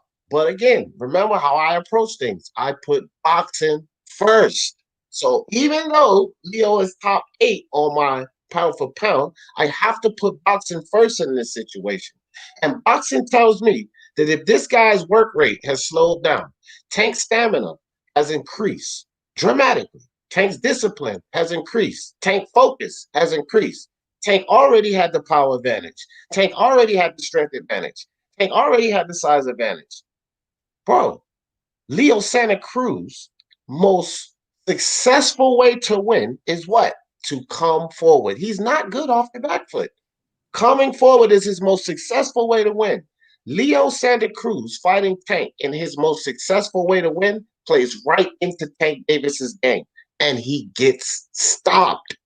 So I have to put boxing first here. Not about the heart of pride. I have pride for Hispanic and Latino fighters. I have Hispanic and Latino blood running through me. I have pride for them too. So I got to put all that aside. And boxing tells me this dude has like a 95 to 5% chance. And I mean that. That's how I see it. So do we have a chance? 5%. So let me clean it up then. So for all our Mexican brothers and sisters, we love you. We love Leo Santa Cruz. We know he brings a lot to the table. What D's saying is that he respects him a lot. It's just that in this fight, he respects Tank so much more, is what he's saying. And you have to, and see, I don't like that. I don't like that. No. I respect him. I respect Leo Santa Cruz more than I respect Tank in the sport of boxing. In the sport of boxing, I respect Leo Santa Cruz much more than I respect Tank. The only thing that I have a gripe about Leo Santa Cruz about is this fight exactly, because I think it's too much of a jump for him. He is essentially jumping 2 weight classes, right? They're meeting at 130, but he's essentially jumping 2 weight classes because he's fighting a Tank Davis that's comparable to Teofimo. Devin Haney. This is a Tank Davis that's comparable to them. And so essentially, I look at it as him jumping 2 weight classes. But when I say the level of respect, Leo Santa Cruz is a 4-division champion, and he earned his way into that. Leo Santa Cruz, the only gripe I have for him is this fight, because he should be fighting Gary Russell. You want to prove something to your dad? Gary Russell disrespected your dad. That's a more viable fight. You guys are in the same weight class, and instead of jumping basically up to fight at Tank Davis, which is extremely dangerous and silly to me, right? More or less a cash out fight. You should have fought in Gary Russell, beat the shit out of him, and then sail off into the sunset. That would have been more acceptable. And that's my only gripe with Leo Santa Cruz, is he never did get that Gary Russell fight. But outside of that, I respect him 10 times more than Tank Davis, because Tank ain't doing shit in the sport. I think that's where the confusion is, because when you say that you only see him get 6 rounds, it's because of how much he's doing in 2 weight classes, going up and trying to prove something which is a bit too much. It's just boxing, fam. I just look at it from boxing. The fight I just come from boxing. It doesn't have anything to do with the level of respect I have for these guys, and I'm disrespecting what a great champion Leo is. It has nothing to do with that. I analyze fights, fam. That's why I always invite people to this prediction league that I'm in, because I analyze fights, but through boxing. I put all of that shit aside, fam. The politics, the race, all of that shit. I got messages, four-time world champion. 4 different weights. Yeah, but it won't listen. It won't 135. So text all of them like that. 130. I know, but listen. Just said that. 2 belts are on the line in this fight. You text them back this. 2 belts are on the line in this fight. A belt at 130 and a belt at 135. But the only 135-pound champion in that ring is Tank Davis. Text all of them that back. Because that's the facts. This is just coming from boxing, man. Yeah. And Tank also goes in with big guys. Did you see what he did to that guy? What's that Russian guy? Radovich? Red Catch. Ivan Red Catch. Yeah, he did you see how he handled him in the ring? Yes, he fucked Ivan Red Catch up. This is Leo Santa Cruz, man. He got a hard chin, but come on, bro. So you're saying Leo Santa Cruz, this is just made to go against him. They've made this whole fight to just make him look like, take all his fans and pride and put it towards like Tank's respect, that Tank's the man, just making it like a package for Tank. Is that what you're saying? Oh, well, from Leo Santa Cruz side, I really think this about Leo Santa Cruz. I really think he feels like he has a chance to beat Tank. Leo Santa Cruz has fans feel like. That's what I'm listen, I believe that Leo Santa Cruz feels that he can beat Tank Davis. But Mikey Garcia thought he could beat Errol Spence. He really thought he could. So Leo Santa Cruz does feel like he can beat Tank Davis. But I'm just saying, from analyzing boxing, I cannot see it. I cannot give this fight to Leo Santa Cruz. And I think that it's not about Tank knocking him out cold like he did Pedraza, because I always use Pedraza, but yes, he was drained in that fight, but still Tank knocked him cold. It's not about Tank doing that to Leo, because I agree, Leo's tough. He's never been knocked out. You know, this guy takes a lot of punishment. It's about the referee saying that's enough, man. That is enough. We can't allow this guy to keep getting hit like that. I think that's what it's going to come down to, because if he doesn't drop Leo a few times, he's definitely going to have him wobbly and hurting there. And once it gets to that point, that's when the doctors and the referees start taking looks at him, fam. And they're really cautious on that now. If you watch that last card with Malik Hawkins, the doctors looked at him every round down there from 3 to 6. They looked at him in between the fight every round, Malik Hawkins. Right? You remember that, Brian? They just kept they're watching this type of stuff really closely. And when Tank wobbles or hurt, he's going to definitely wobble Leo or drop him. And then the refs are going to start looking at this fight, and they're not going to allow Leo to take so many punches, because as fans of Leo, I'm a fan of Leo. I like Leo Santa Cruz, right? The thing is this, though. That dude, defense, or let me say, his lack of defense is when he's most successful in his fights. So for all of the accolades they're giving him, go look at his fights. the lack of defense, when he comes in there and he takes some to give some, that's his most successful way to win fight. He's not great off the back foot. Tank's going to be pushing him back. So his most successful fighting style is not going to work in this fight. This is how he won all of those fights. So I'm just coming from boxing. I got much respect for Leo Santa Cruz, and he's done more than Tank. He's done more than Tank. Let's be real about it. He's a four division champion. Last time I checked, Tank is a two division champion. What D's saying, even after the fight, you got respect for Leo no matter what happens. You got him going in this fight, even losing. He's already proved. He's already proved what he's put on this game, you know? I'm just saying, I got like 800 subscribers, and some of them feel like on my other phone, I get messages because most of them are friends, some of them are friends and family, and some of them are Mexicans, and some of them are like, look, Leo Santa Cruz ain't going in this fight to fold in 6 rounds. But D also is telling facts. D's giving you why he thinks it only might go 6 rounds with a guy who's coming up, and he's putting a lot of respect on Leo's name, but he's just letting you know why it might only go 6 rounds. Yeah, I mean, look. Go ahead, Brian. Go ahead. No, I just think a focused Tank Davis is dangerous for anyone at 130 or 135. For sure. Never mind the guy up from 126. Right. You know? So if Tank is focused and he's in the gym and he's being a gym rat and he's doing his work, that guy was already good when he was blowing up. If he's doing that and he keeps that going, he's dangerous for all these guys. But at this point, after this here, he really does have to take fights at 130, 135. He has to fight fighters in his weight classes. Okay, I got one message for D Jefferson, if he doesn't mind. They said in the last 2 years, have you seen a consistent professional like Leo Santa Cruz, who is always on point, and he's never ever disciplined like a Tank? And just because you think Tank is going to make weight, and he's been under the Mayweather platform, training hard, making just this weight, could that not be his disaster because he's just focused in making weight, whereas Leo Santa Cruz is going up, getting stronger to fight this fight? That's all I got for you. Well, let them know. I don't know if they're listening in or not, but this is my thing. That's where I think that the misnomer or misunderstanding is with Tank Davis into this camp. And this is what I was explaining before. There's no trouble. I keep saying this. There is no trouble in this camp making weight. He's not struggling to make weight. The guy was already in shape before this camp started. Remember, I explained to you earlier, Rapstar, about the Devin Haney situation.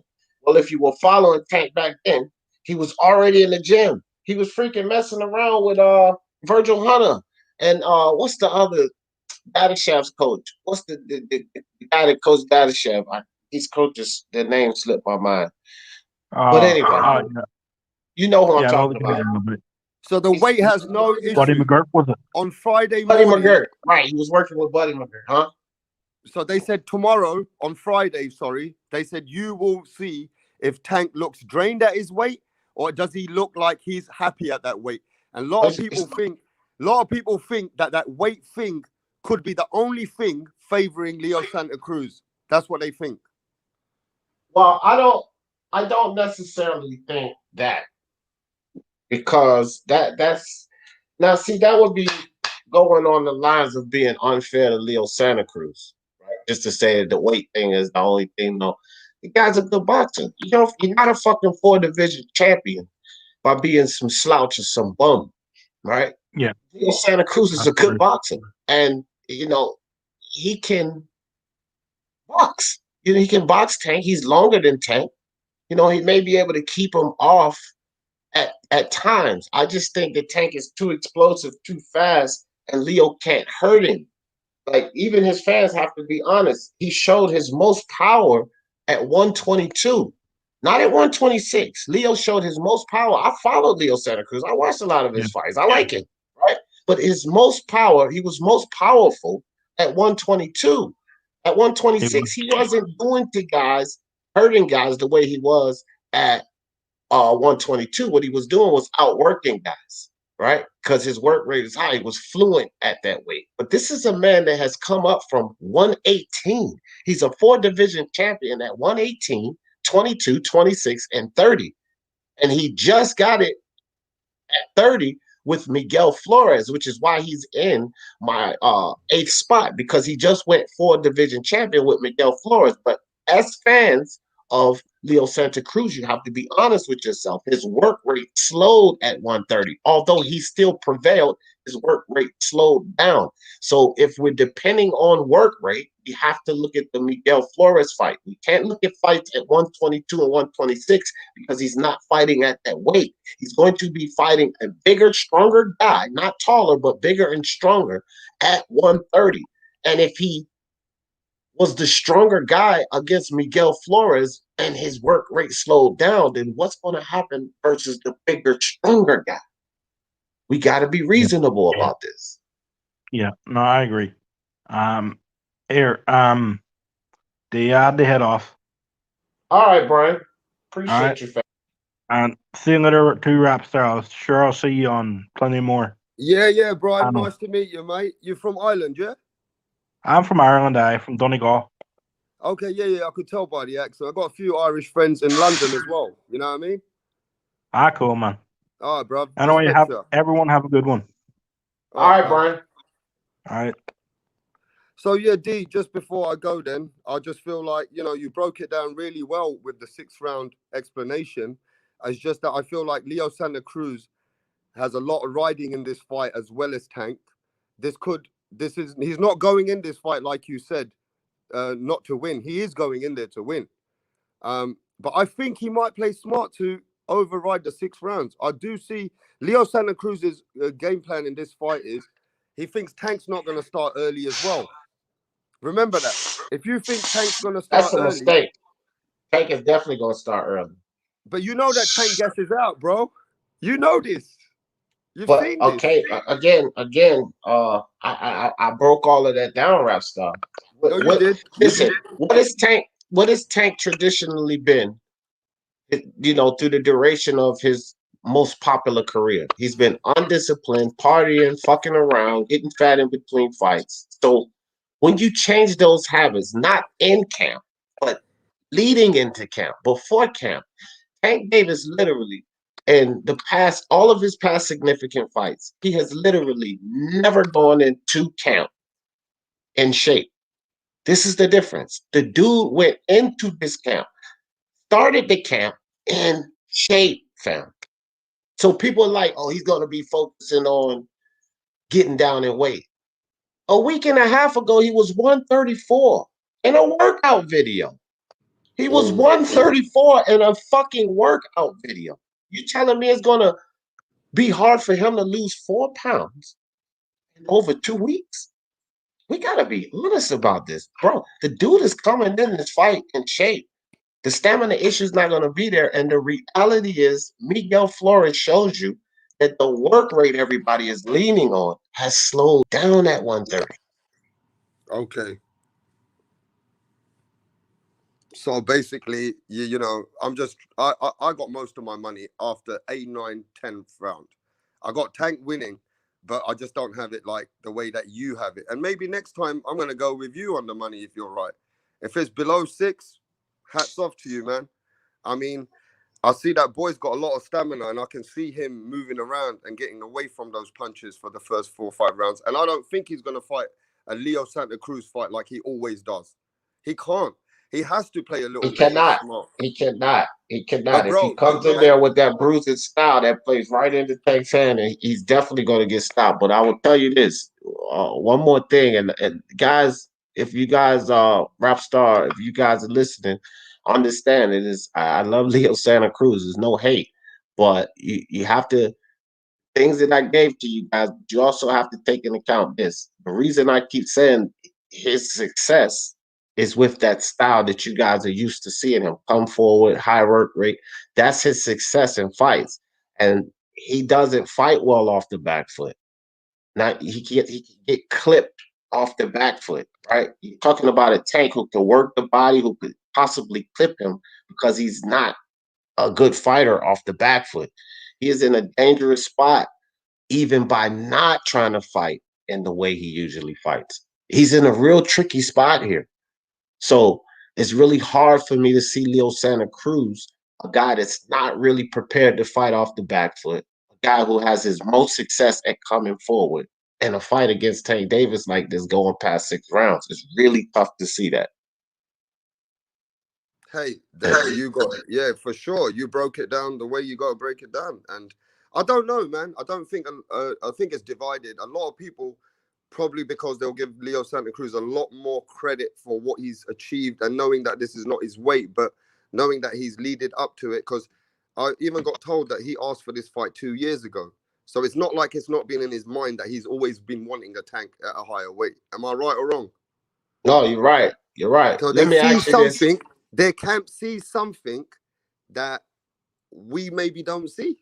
You know where the hope is, and I get this. I do get this, because when you have a fighter that shows a chin like Leo Santa Cruz, he has an historic chin. We gotta talk about his chin.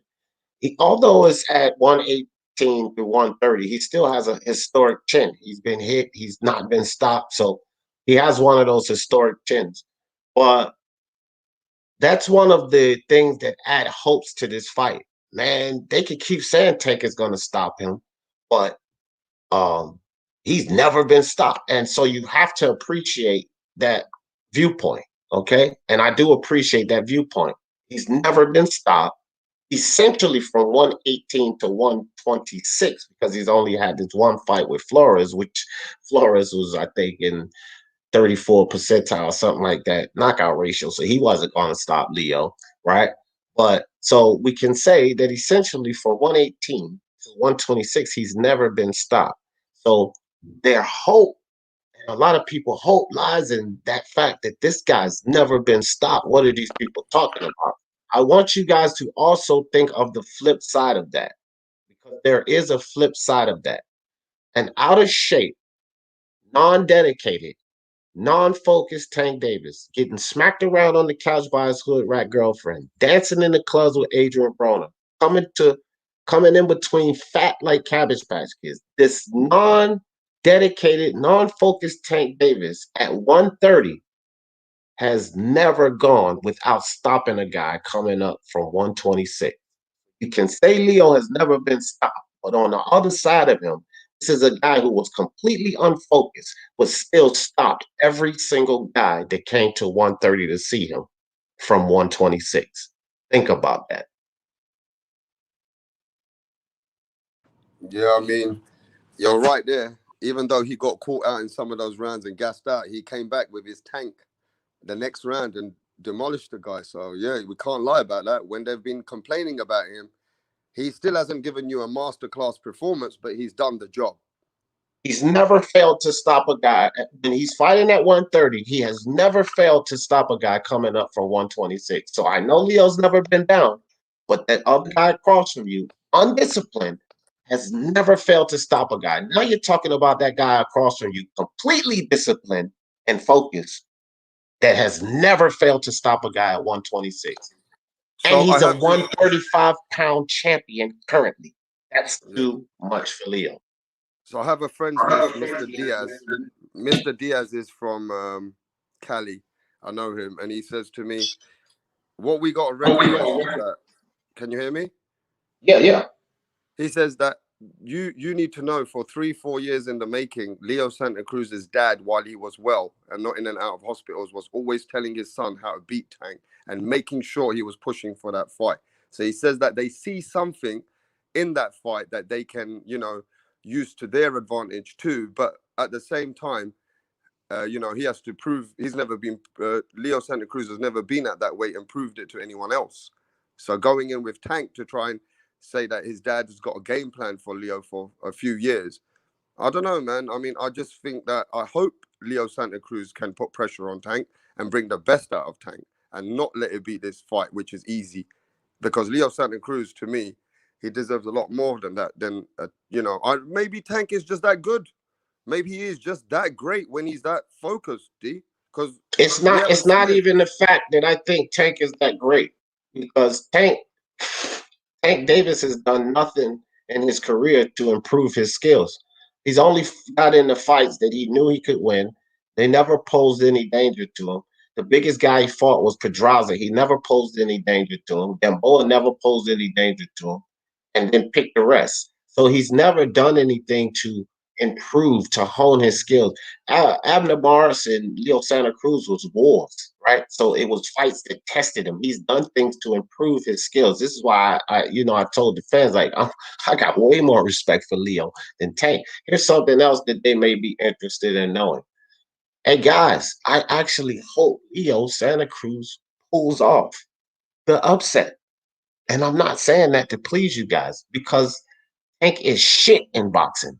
And if Leo Santa Cruz could pull off this upset, we could shut that little motherfucker's mouth up. All of us could do it together. Someone told me We could do it together. Someone's telling me, how can Leo win then? How can he win? That's the thing. As much as I'm with you guys, and I wish he could win, I wish he could pull off the upset. In my prediction league, I'm going to have to pick Tank by 6-round knockout. I'm on Leo's side. I hope he can pull off the miracle. I hope he can. I don't see it. I analyze boxing, I do film study, and I don't see a way he can win. So I'm going to have to pick Tank. But I hope I'm going to be there with my fingers crossed, just like you guys, that Leo somehow pulls this shit off, because that will be a blessing in disguise for me and a lot of other people, because we will not have to hear or see the fallacies that Floyd Mayweather and Ellerby are doing with Tank Davis. Because the reality is, this kid should be much better than he is. He should have achieved much more than he has. But because he's allowing them to ruin his career and make all of this fuss in boxing, unnecessary fuss, and get in the way of things, I wish Leo could pull off this super upset. I really wish I wouldn't mind being wrong about this pick. I would actually love to be wrong about this pick. But when I analyze boxing and I do my film study, and I do really well, guys, in this prediction league that I'm in, I'm always in the top 5. Matter of fact, I was always top 3. I only made top 5 once. That's how well I do in these predictions. So I'm trying to tell you guys, I cannot see how Leo Santa Cruz wins. Can't see it. Yeah, so you can't even, as an analyst and a boxing guy, you can't even give a way that you could, like, some people, they give both sides, even if they don't give fighter a chance or how a fighter can win. But you haven't given us that. No, because I also advise gamblers. I got like 5 or 6 gamblers. These guys are heavy gamblers, and I advise them, so they depend on my picks. So I have to take all of the emotion and the heart and the bullshit out of it. And as much as I desire for Leo to pull off the upset, as much as I'm rooting for Leo Santa Cruz, as much as I'm on Leo Santa, I don't like Tank Davis. I'm not a Tank Davis fan. I don't like him. And everybody here knows that. I don't like Tank Davis. I like Leo Santa Cruz. So as much as I hope that he can win and hope that his chin does stand up, when I'm advising these guys that's put their money down, I can't do that. I got to come strictly from the analysis and the film study. I just got to come strictly from there. And I cannot find a way that Leo Santa Cruz not only not wins this fight, but gets past the 6th round. I can't see it. Yeah, that's a big statement. I mean, but you broke it down. You broke it down. I mean, you respectfully broke it down. So, yeah, man. I mean, it is what it is. You can't just be a fan friendly because most of the fans want Leo to win at this fight. They do. A lot of fans want him to win, D. I'm telling you. That's why my channel is growing so slowly. Because I could easily say, yeah, Vida Loca, yeah, Leo Santa Cruz, and sit there and play the fucking game, right? And get a bunch of people to subscribe and that and the third. But that's why my channel is not like at 5,000 subscribers right now. Because sometimes I'm going to piss you off. Sometimes I'm going to make you happy. But you can depend on I'm going to give you my honest analysis. I can be wrong. I could be right. But it's just honestly how I feel. And I'm not going to involve any biases or prejudice to the best of my abilities. I'm going to try to call it straight down the line, and you just don't blow up with everybody coming over like that. And I'm cool with that. Like, I don't need a bunch of people coming over being yes men. because I want people to tell me that I'm wrong. I don't agree. Let me tell you what I think. I want people in the chat like I don't want a bunch of yes men. So I'm cool with not blowing up, having 10, 15,000 subscribers of a bunch of fucking yes men. I'm cool with that. But you can understand that I'm going to give you my honest assessment. Sometimes I will change my perspective based on what you guys tell me. That's why we have these open discussions. And I've changed my perspective before. I come out with one perspective and everybody talks. Shout out to Kat. She just stepped in the building. What's up, Kat? She said, can't see. She says, can't say Tank is going to win. There it is. So, and Kat came up here before and got me straight on some stuff we was talking about on another live. So it happens. No one's right all the time. But fuck the yes men mentality. Sometimes I'm going to say things you like, and sometimes I'm not, but I'm just going to give you my honest assessment. If you're betting your money, I would advise you listen to the honest assessment. Other than that, go with your heart, man. With my heart, I'm with you guys. I hope Leo Santa Cruz wins, but with my boxing mind, no fucking way, fam. Like this the whole Teofimo Lopez thing. Everybody was with Lomachenko. I'm like, bro, I'm telling you guys, Teofimo Lopez, you know. But And you know, one other thing it you said something smart as well. The problem, I might go with what you're saying on this. If Tank hurts Leo Santa Cruz within the first 4, 5, 6 rounds, and right. Leo Santa Cruz starts to move back, then the fight's over. They're gonna watch him, bro. They're not gonna let him die in the ring just because. See, the fans hope that his chin can hold up, right? But the referees and the doctors are not gonna take the chance for his chin to hold up. That's what fans gotta understand. This is why you have TKOs. So it's not necessarily Tank's gonna knock him out. He's gonna stop him, right? He's going to stop him before the sixth round is over with. That's just my assessment. Now I could be wrong, but guarantee he's going to stop him at some point in this fight because they're not going to allow Tank to wobble Leo Santa Cruz too much or get a knockdown in the first 4 rounds and then keep fighting without keeping a sharp eye on Leo Santa Cruz. Once Tank wobbles him a couple of times or knocks him down, then the eyes are going to be on Leo Santa Cruz to stop the fight because the facts are he has a 95% fucking knockout ratio. And he has a lot of success at doing that to guys at 130 that's moving up from 126. It's Leo Santa Cruz. So they're not going to allow his chin, his massive chin that they have all this hope for, they're not going to allow his chin but to be tested so much. And if it starts to get tested too much, they're going to stop the fight, fam. So whether it's Leo that goes down and gets slept, or whether it's those refs that jump in there and say enough is enough, right? Because Terrence Crawford, I'll give you an example, rap star. Terrence Crawford, Jeff Horn, right? It wasn't the fact that he was going to have Jeff Horn sprawl through the ropes or knocked out cold with a concussion like we saw with Dillian White. It was just the fact that he was teeing off on Jeff Horn, and Jeff Horn couldn't do shit.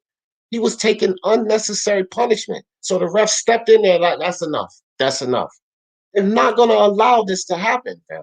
They're not going to allow you to see this Leo Santa Cruz warrior mentality because this is not a 122-pound guy. This is not a 126-pound guy. This is essentially a 135-pound fucking champion. And they're not going to allow him to be teeing off on Leo Santa Cruz like that. Not happening. So you won't get that hope that you have. Leo may never go down to the canvas and the fight be stopped. And he may never have tasted the canvas. And that's the reality of it. And look, man, D, I just got another friend. He says, I ain't paying $75 for shit in America. But listen to this. No, and look, D, you're not trying to spoil the show, but I know what you're doing. You're being factual. And the Showtime has built it up. The whole show, Mayweather's built up like it's going to be a fight. And you guys better get ready. Leo Santa Cruz is going to do his Mexican thing and Tank's going to be in there. D's just breaking it down. Don't follow for the amp and the hype. The fight has to sell. Course it bro, Showtime and them are pissed off with me right now. Oh, you they think they want me being hurt right now, bro? They'll shut you down. They don't fucking want me being hurt, but I don't give a shit. I'm just telling. This is my assessment. I'm one guy, so they can pump it. I don't have commercials and all of this going out, so they have more power than me. But this is just an honest assessment. If you look at these two guys' careers and you look at what they bought for, to the table, you look at their styles of fighting, what they were most successful in doing. Leo Santa Cruz, most successful style of fighting, plays right into Tank's. Stylistically, it's a nightmare. It's a stylistic nightmare, and So I that's just his want to most successful way to win. So I just want to let those fans know, yeah, D's not spoiling it. He's not. He just does. He's not going for the movie. There's a movie and a script. D's just telling you boxing, how it goes in boxing. Yeah, everyone's got to pay $75. I ain't fucking paying. Lucky I'm in England. I'm not paying no $75. Is that how much you have to pay? Is that how much you have to pay? 75. 74.99. Yep, $75. I wonder why they've been building it up in the States that it's going to be a big Ah. fight video. You know what I mean? It's $75. Well, it's that, and also it's to add marquee value to Tank after this fight, because then he can say that he beat the 4 division, never stop great boxer Leo Santa Cruz, but they leave out all the context that I just provided, right? The fact that his work rate slowed down against a Miguel Flores, who's not half of what Tank is, right? The fact that Tank has been supremely dedicated.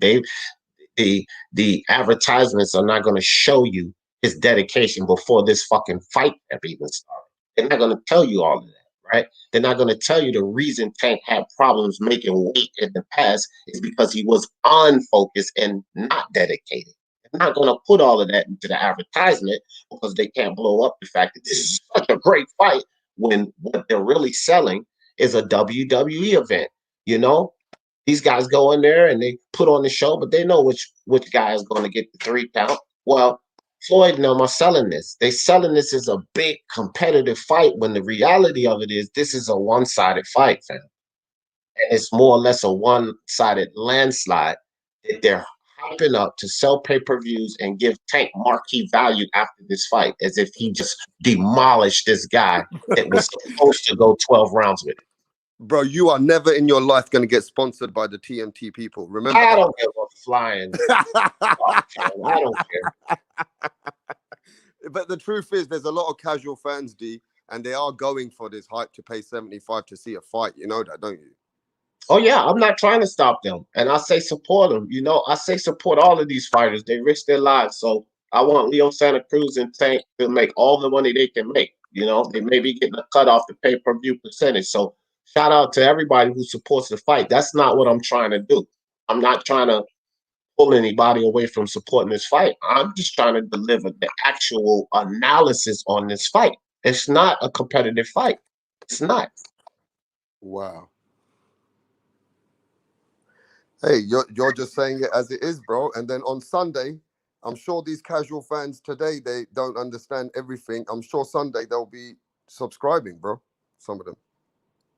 Hey, that's cool. That's cool, man. Just let them know, you know, it might be one of the other fighters. I might say some things that Yeah, might like not be pleasing to hear, but I mean it all from the sake of boxing, fam. Anything I say about any of these fighters all comes from the sake of boxing. so. Somebody Because, just said to me, "Would it be the biggest upset in your boxing talk show if you saw Leo Santa Cruz beat Tank?"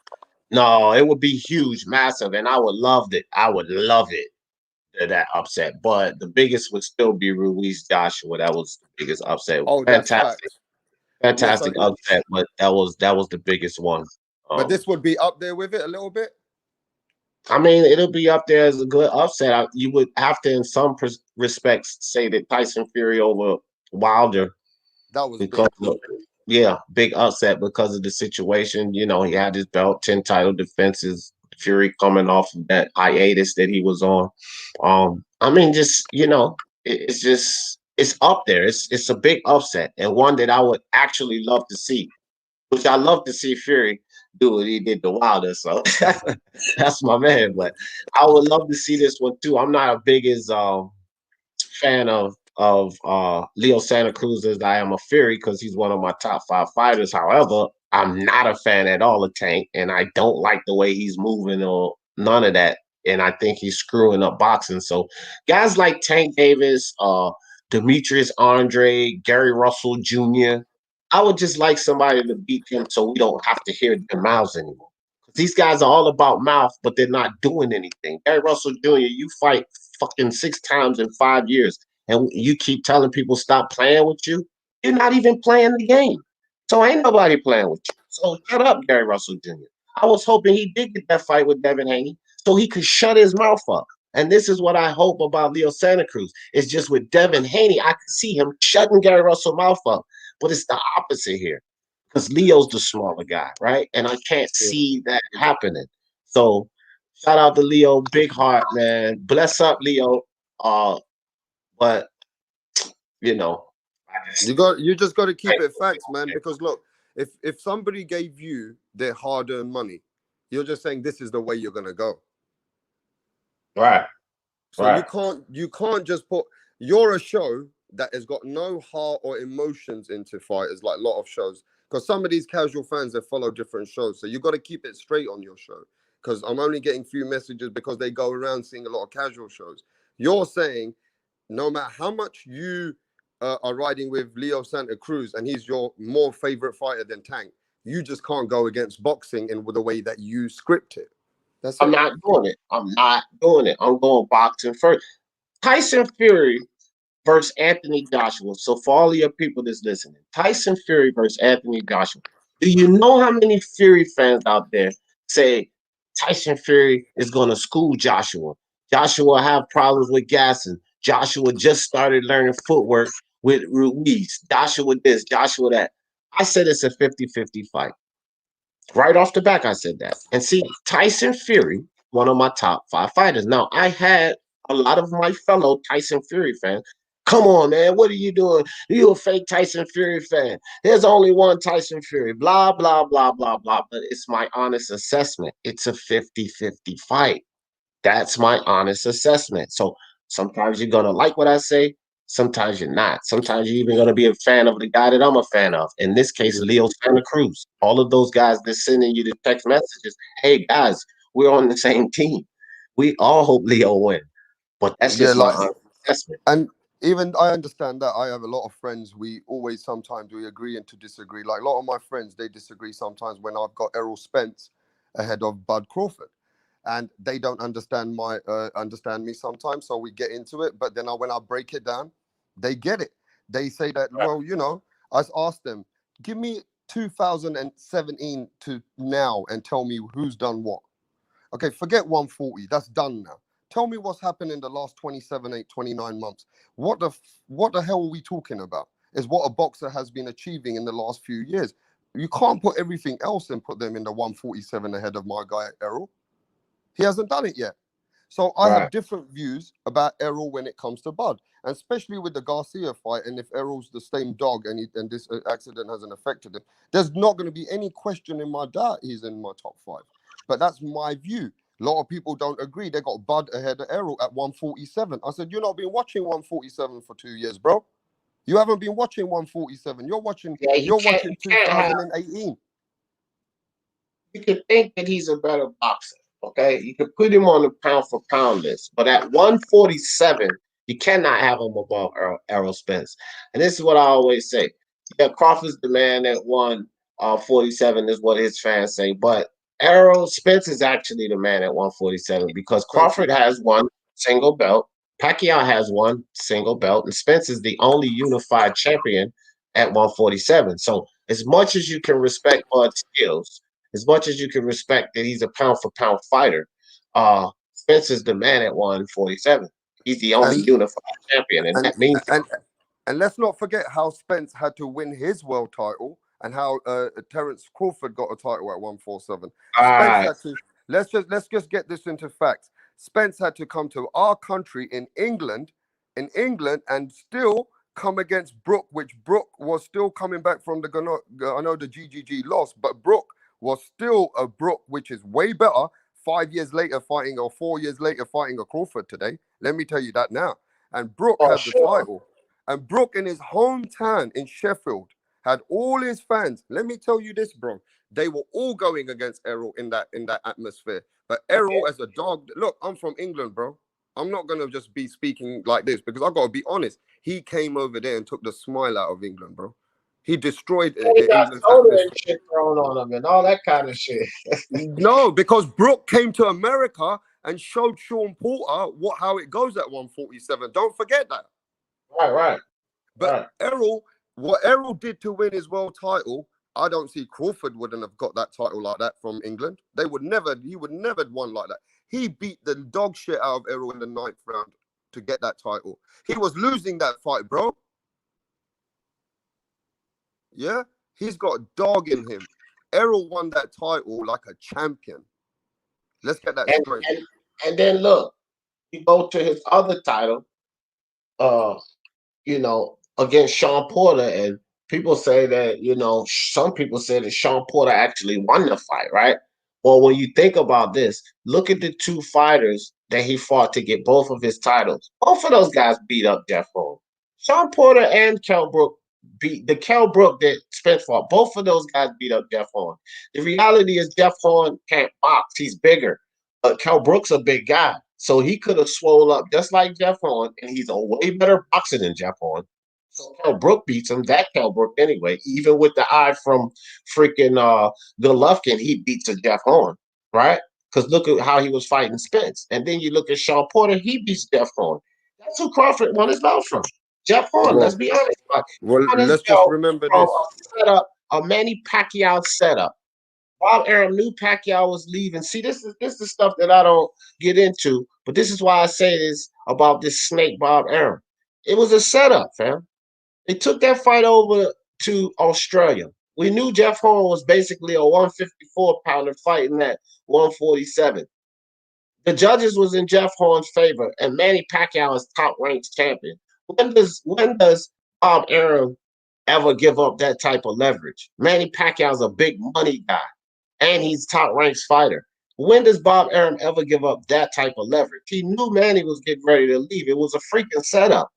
Jeff Horn didn't outbox Manny. He bullied him. He roughed him up. He hung on him. That's how he beat Manny. And the judges gave Jeff Horn the scorecard. Bob Arum walked away happy because he was still getting paid off of Jeff Horn, and he knew Manny was getting ready to take off.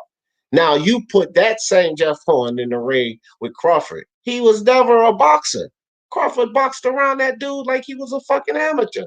And that's what I was talking about earlier about Leo Santa Cruz versus Tank. The ref will stop the fight. Because that's what happened with Jeff Horn. Jeff Horn was too tough for his own damn good. Crawford was piecing him up. The fool wouldn't go down. The ref said, that's enough, man. You don't need to get punched like that. And you just can't beat this guy. You're not going to beat him. So he stopped the fight. Stop the fight. So, man, come on. Crawford, that was an easy win for Crawford. No struggle. He struggled more with Jose Benavidez on one fucking leg. And that should tell you something. Because Jose Benavidez won rounds in that fight. He was giving it to Bud. Jeff Horn ain't win no damn rounds in that fight. Jose Benavidez with one leg run rounds in the fight. So that should tell you the whole thing right there, fam. That was not a challenging fight for Terrence Crawford, Jeff Horn. He beat him like he stole something. Beat him like he stole something. So you can't say that he's the top guy at 135. Can't say that. I mean, at 147. Damn, we've been talking about so many weight classes, 135. Hey, appreciate you coming through, Rap Star. But anyway, so that was pretty interesting. Rap Star's the biggest bust in boxing history. I don't know, bro, because I don't know all the history of boxing, but there were a lot of busts, man. I mean, a lot of guys that did well in the amateurs and came up to the pros and didn't really pan out. You know, it was a lot of busts in boxing. I wouldn't really know what the biggest is or anything like that, to be honest.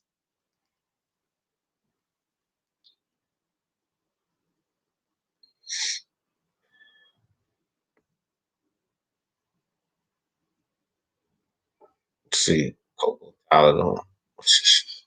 What you guys, man? I'll say, who's the biggest bust? Oh, I just read that one. Lee Harrison, most recently. I don't know. You know what we could find out, though, the Saturday night is Speedy Rashidi Ellis, right? Because he has a lot of potential, but he's been inactive, and that would be a big bust. Messing around with Golden Boy. He over there with Golden Boy. That would be a big bust, though. because I don't really know what the story is behind Rashidi Ellis, but I do know he's a talented fighter. He's over there with Golden Boy, and they've not promoted him well. But yeah, Audley Harrison also, that's a bust to be considerable. I don't know, man. It's a lot of guys that have potential. You could consider Tank Davis. Think about it. Tank Davis should probably have done what Teofimo's done already. Look how long he's been running away from Lomachenko. But if he was fighting guys to prepare him for Lomachenko, Tank Davis has the attributes, the power, and the speed to affect Lomachenko similarly to the way that Teofimo did, because he's a bigger, stronger guy, much harder puncher. Lomachenko would have to be leery of Tank Davis's punches the same way he was leery of Teofimo's punches. But Tank Davis never honed his skills. He never got his skills up to par because he never challenged himself in the ring. You know? What? Oh, your top 5 pound for pound, Canelo, Joshua. Clarissa Shields don't count, man. It's men's boxing. We're not putting, this ain't no damn co-ed pound for pounds list, Troy Graham. This ain't no co-ed pound for pound. You got to replace Shields with a man. A damn Clarissa Shields. Leon Spinks is a big bust. Yeah. We'll put that link in the chat.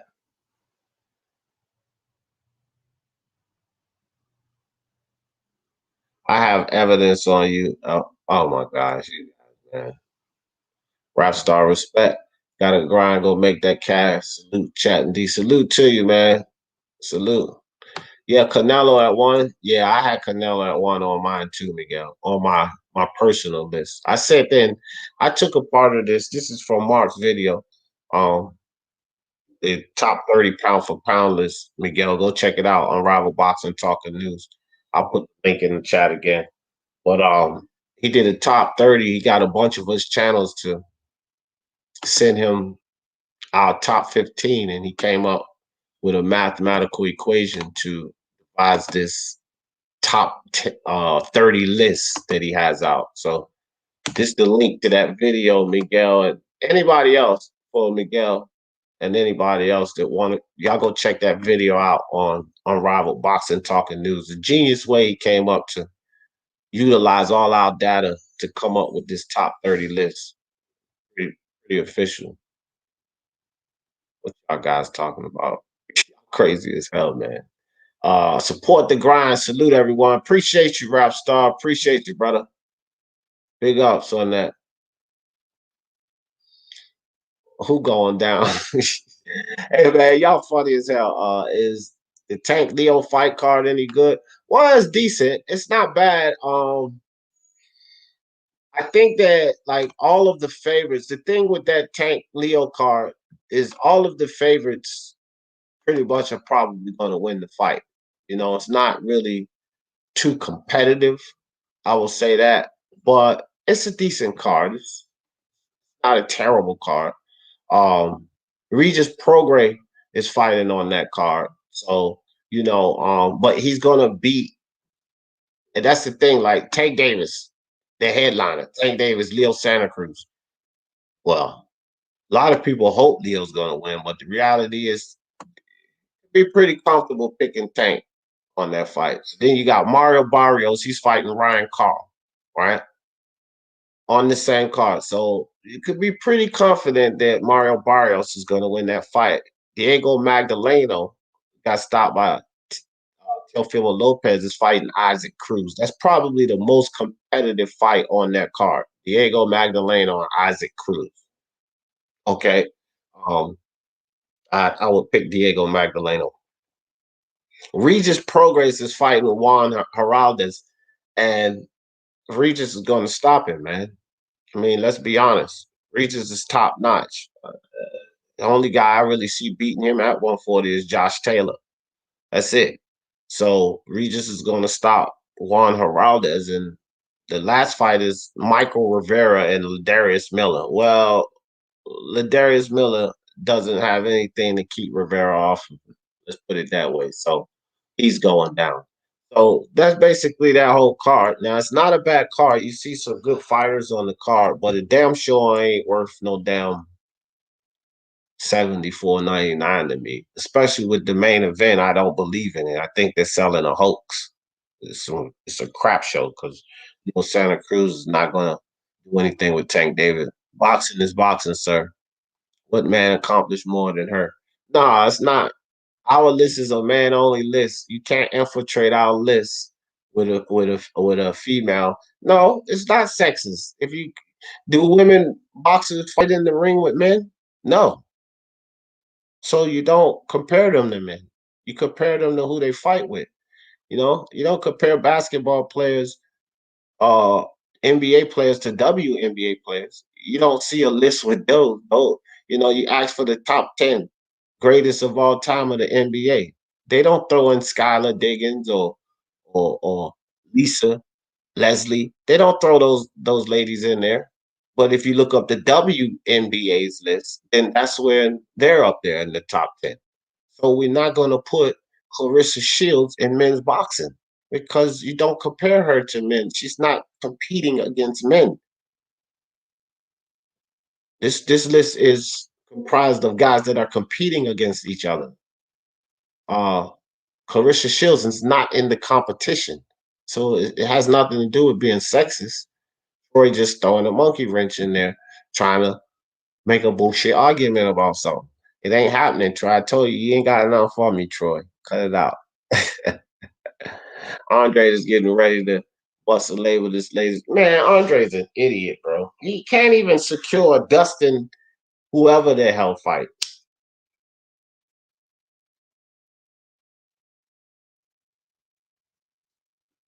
What kind of foolishness is this? This dude can't even secure a fight with Dustin, whatever his name is. Let me see. Miguel says, oh,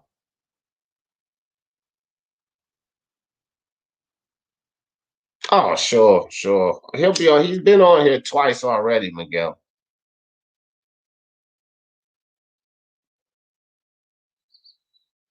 He's been hating on the Lakers since the beginning of the season. He knows the sports is a complete idiot. Yeah, I got him. Yeah. He knows the sports. That dude. Just nobody's really listening to him, man. He says all that silly stuff, but that's why nobody's really listening to him. You go look at his videos, man. He fights to get 300 people to listen to him, and that's why, because he's not saying anything that makes any sense. Oh, that's all right. You landed at the right place, Miguel. We'll tell you the truth over here. It's all good. Just listen up. There's a lot of channels out there spreading not many 50-50 matchups there. Nope, not at all, bro. Only, like I said, Diego Magdaleno and Isaac Cruz is probably the best matchup, but I would say that's 60-40, 65-35 for Magdaleno, right? But that's the most competitive fight, in my opinion, on that one, Blues Boxing, on that card. I think all sports should have a co-ed team. Yeah, right. It's unfair, bro. It's an unfair advantage because men's bone structure and muscle fibers and stuff are greater. So just naturally, what God's given us is an unfair advantage. That I mean, that's just what I think anyway. Jordan is the GOAT of basketball for sure, bro. For sure. All of this LeBron talk, LeBron James. Shout out to LeBron James. He won another title, and you got to give that to him. But the reality is, he had 10 chances to win 4 titles. 10 chances, right?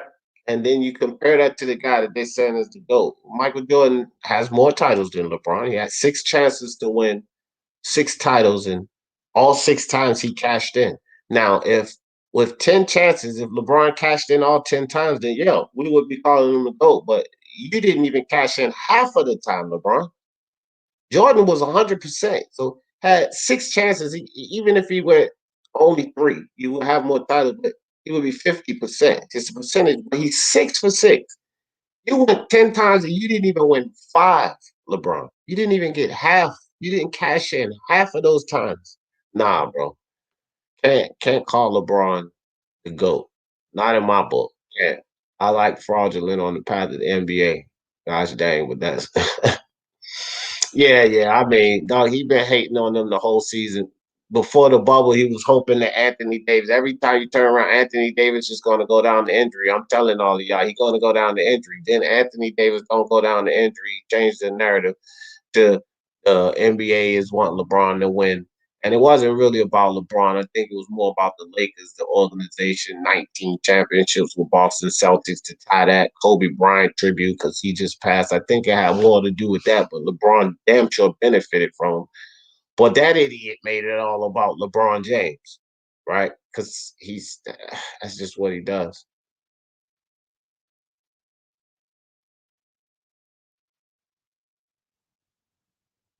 Yeah, what the hell? What are you talking about? They want equal pay, right? Let them make peace. Shit, some of the women might do. They might already take them. To tell you the truth, Brown gone one. Ain't no telling. Hey guys, I'm dropping this in the chat again. Top 30 pound for pound on Unrivaled Boxing Talking News. Y'all check that video out. Rod Nell in the building. What's up? What's up, Rod Nell? With that logic, Jordan isn't the greatest, D. Your point is so weak. Rod Nell, please. What logic? Hold on, Rod Nell. With that logic, all I said that he was perfect. LeBron James had 10 attempts. He's 40%. That's all I said. So with that logic, who else is perfect? Every time they went to the finals, they won. Well, Rod Nell, nobody. So get out of here with that. Nobody. Nobody went to the finals and won 100% of the time. Cut it out, man. You don't want that smoke. You forgot. I'm well versed in basketball, even more so in boxing. Hey, Trust yo, me. I just gotta let you know. No. I gotta go somewhere. I gotta let you know this. Teofimo Lopez, his dad is having a live interview right now on True School about the fight with Lomachenko Oh, all right. and everything I'm getting else. ready to shut it down. All right, bro. Damn. Right now. Okay. True All School. right, I'm going. All right, guys, I gotta go check out this interview at True Sport.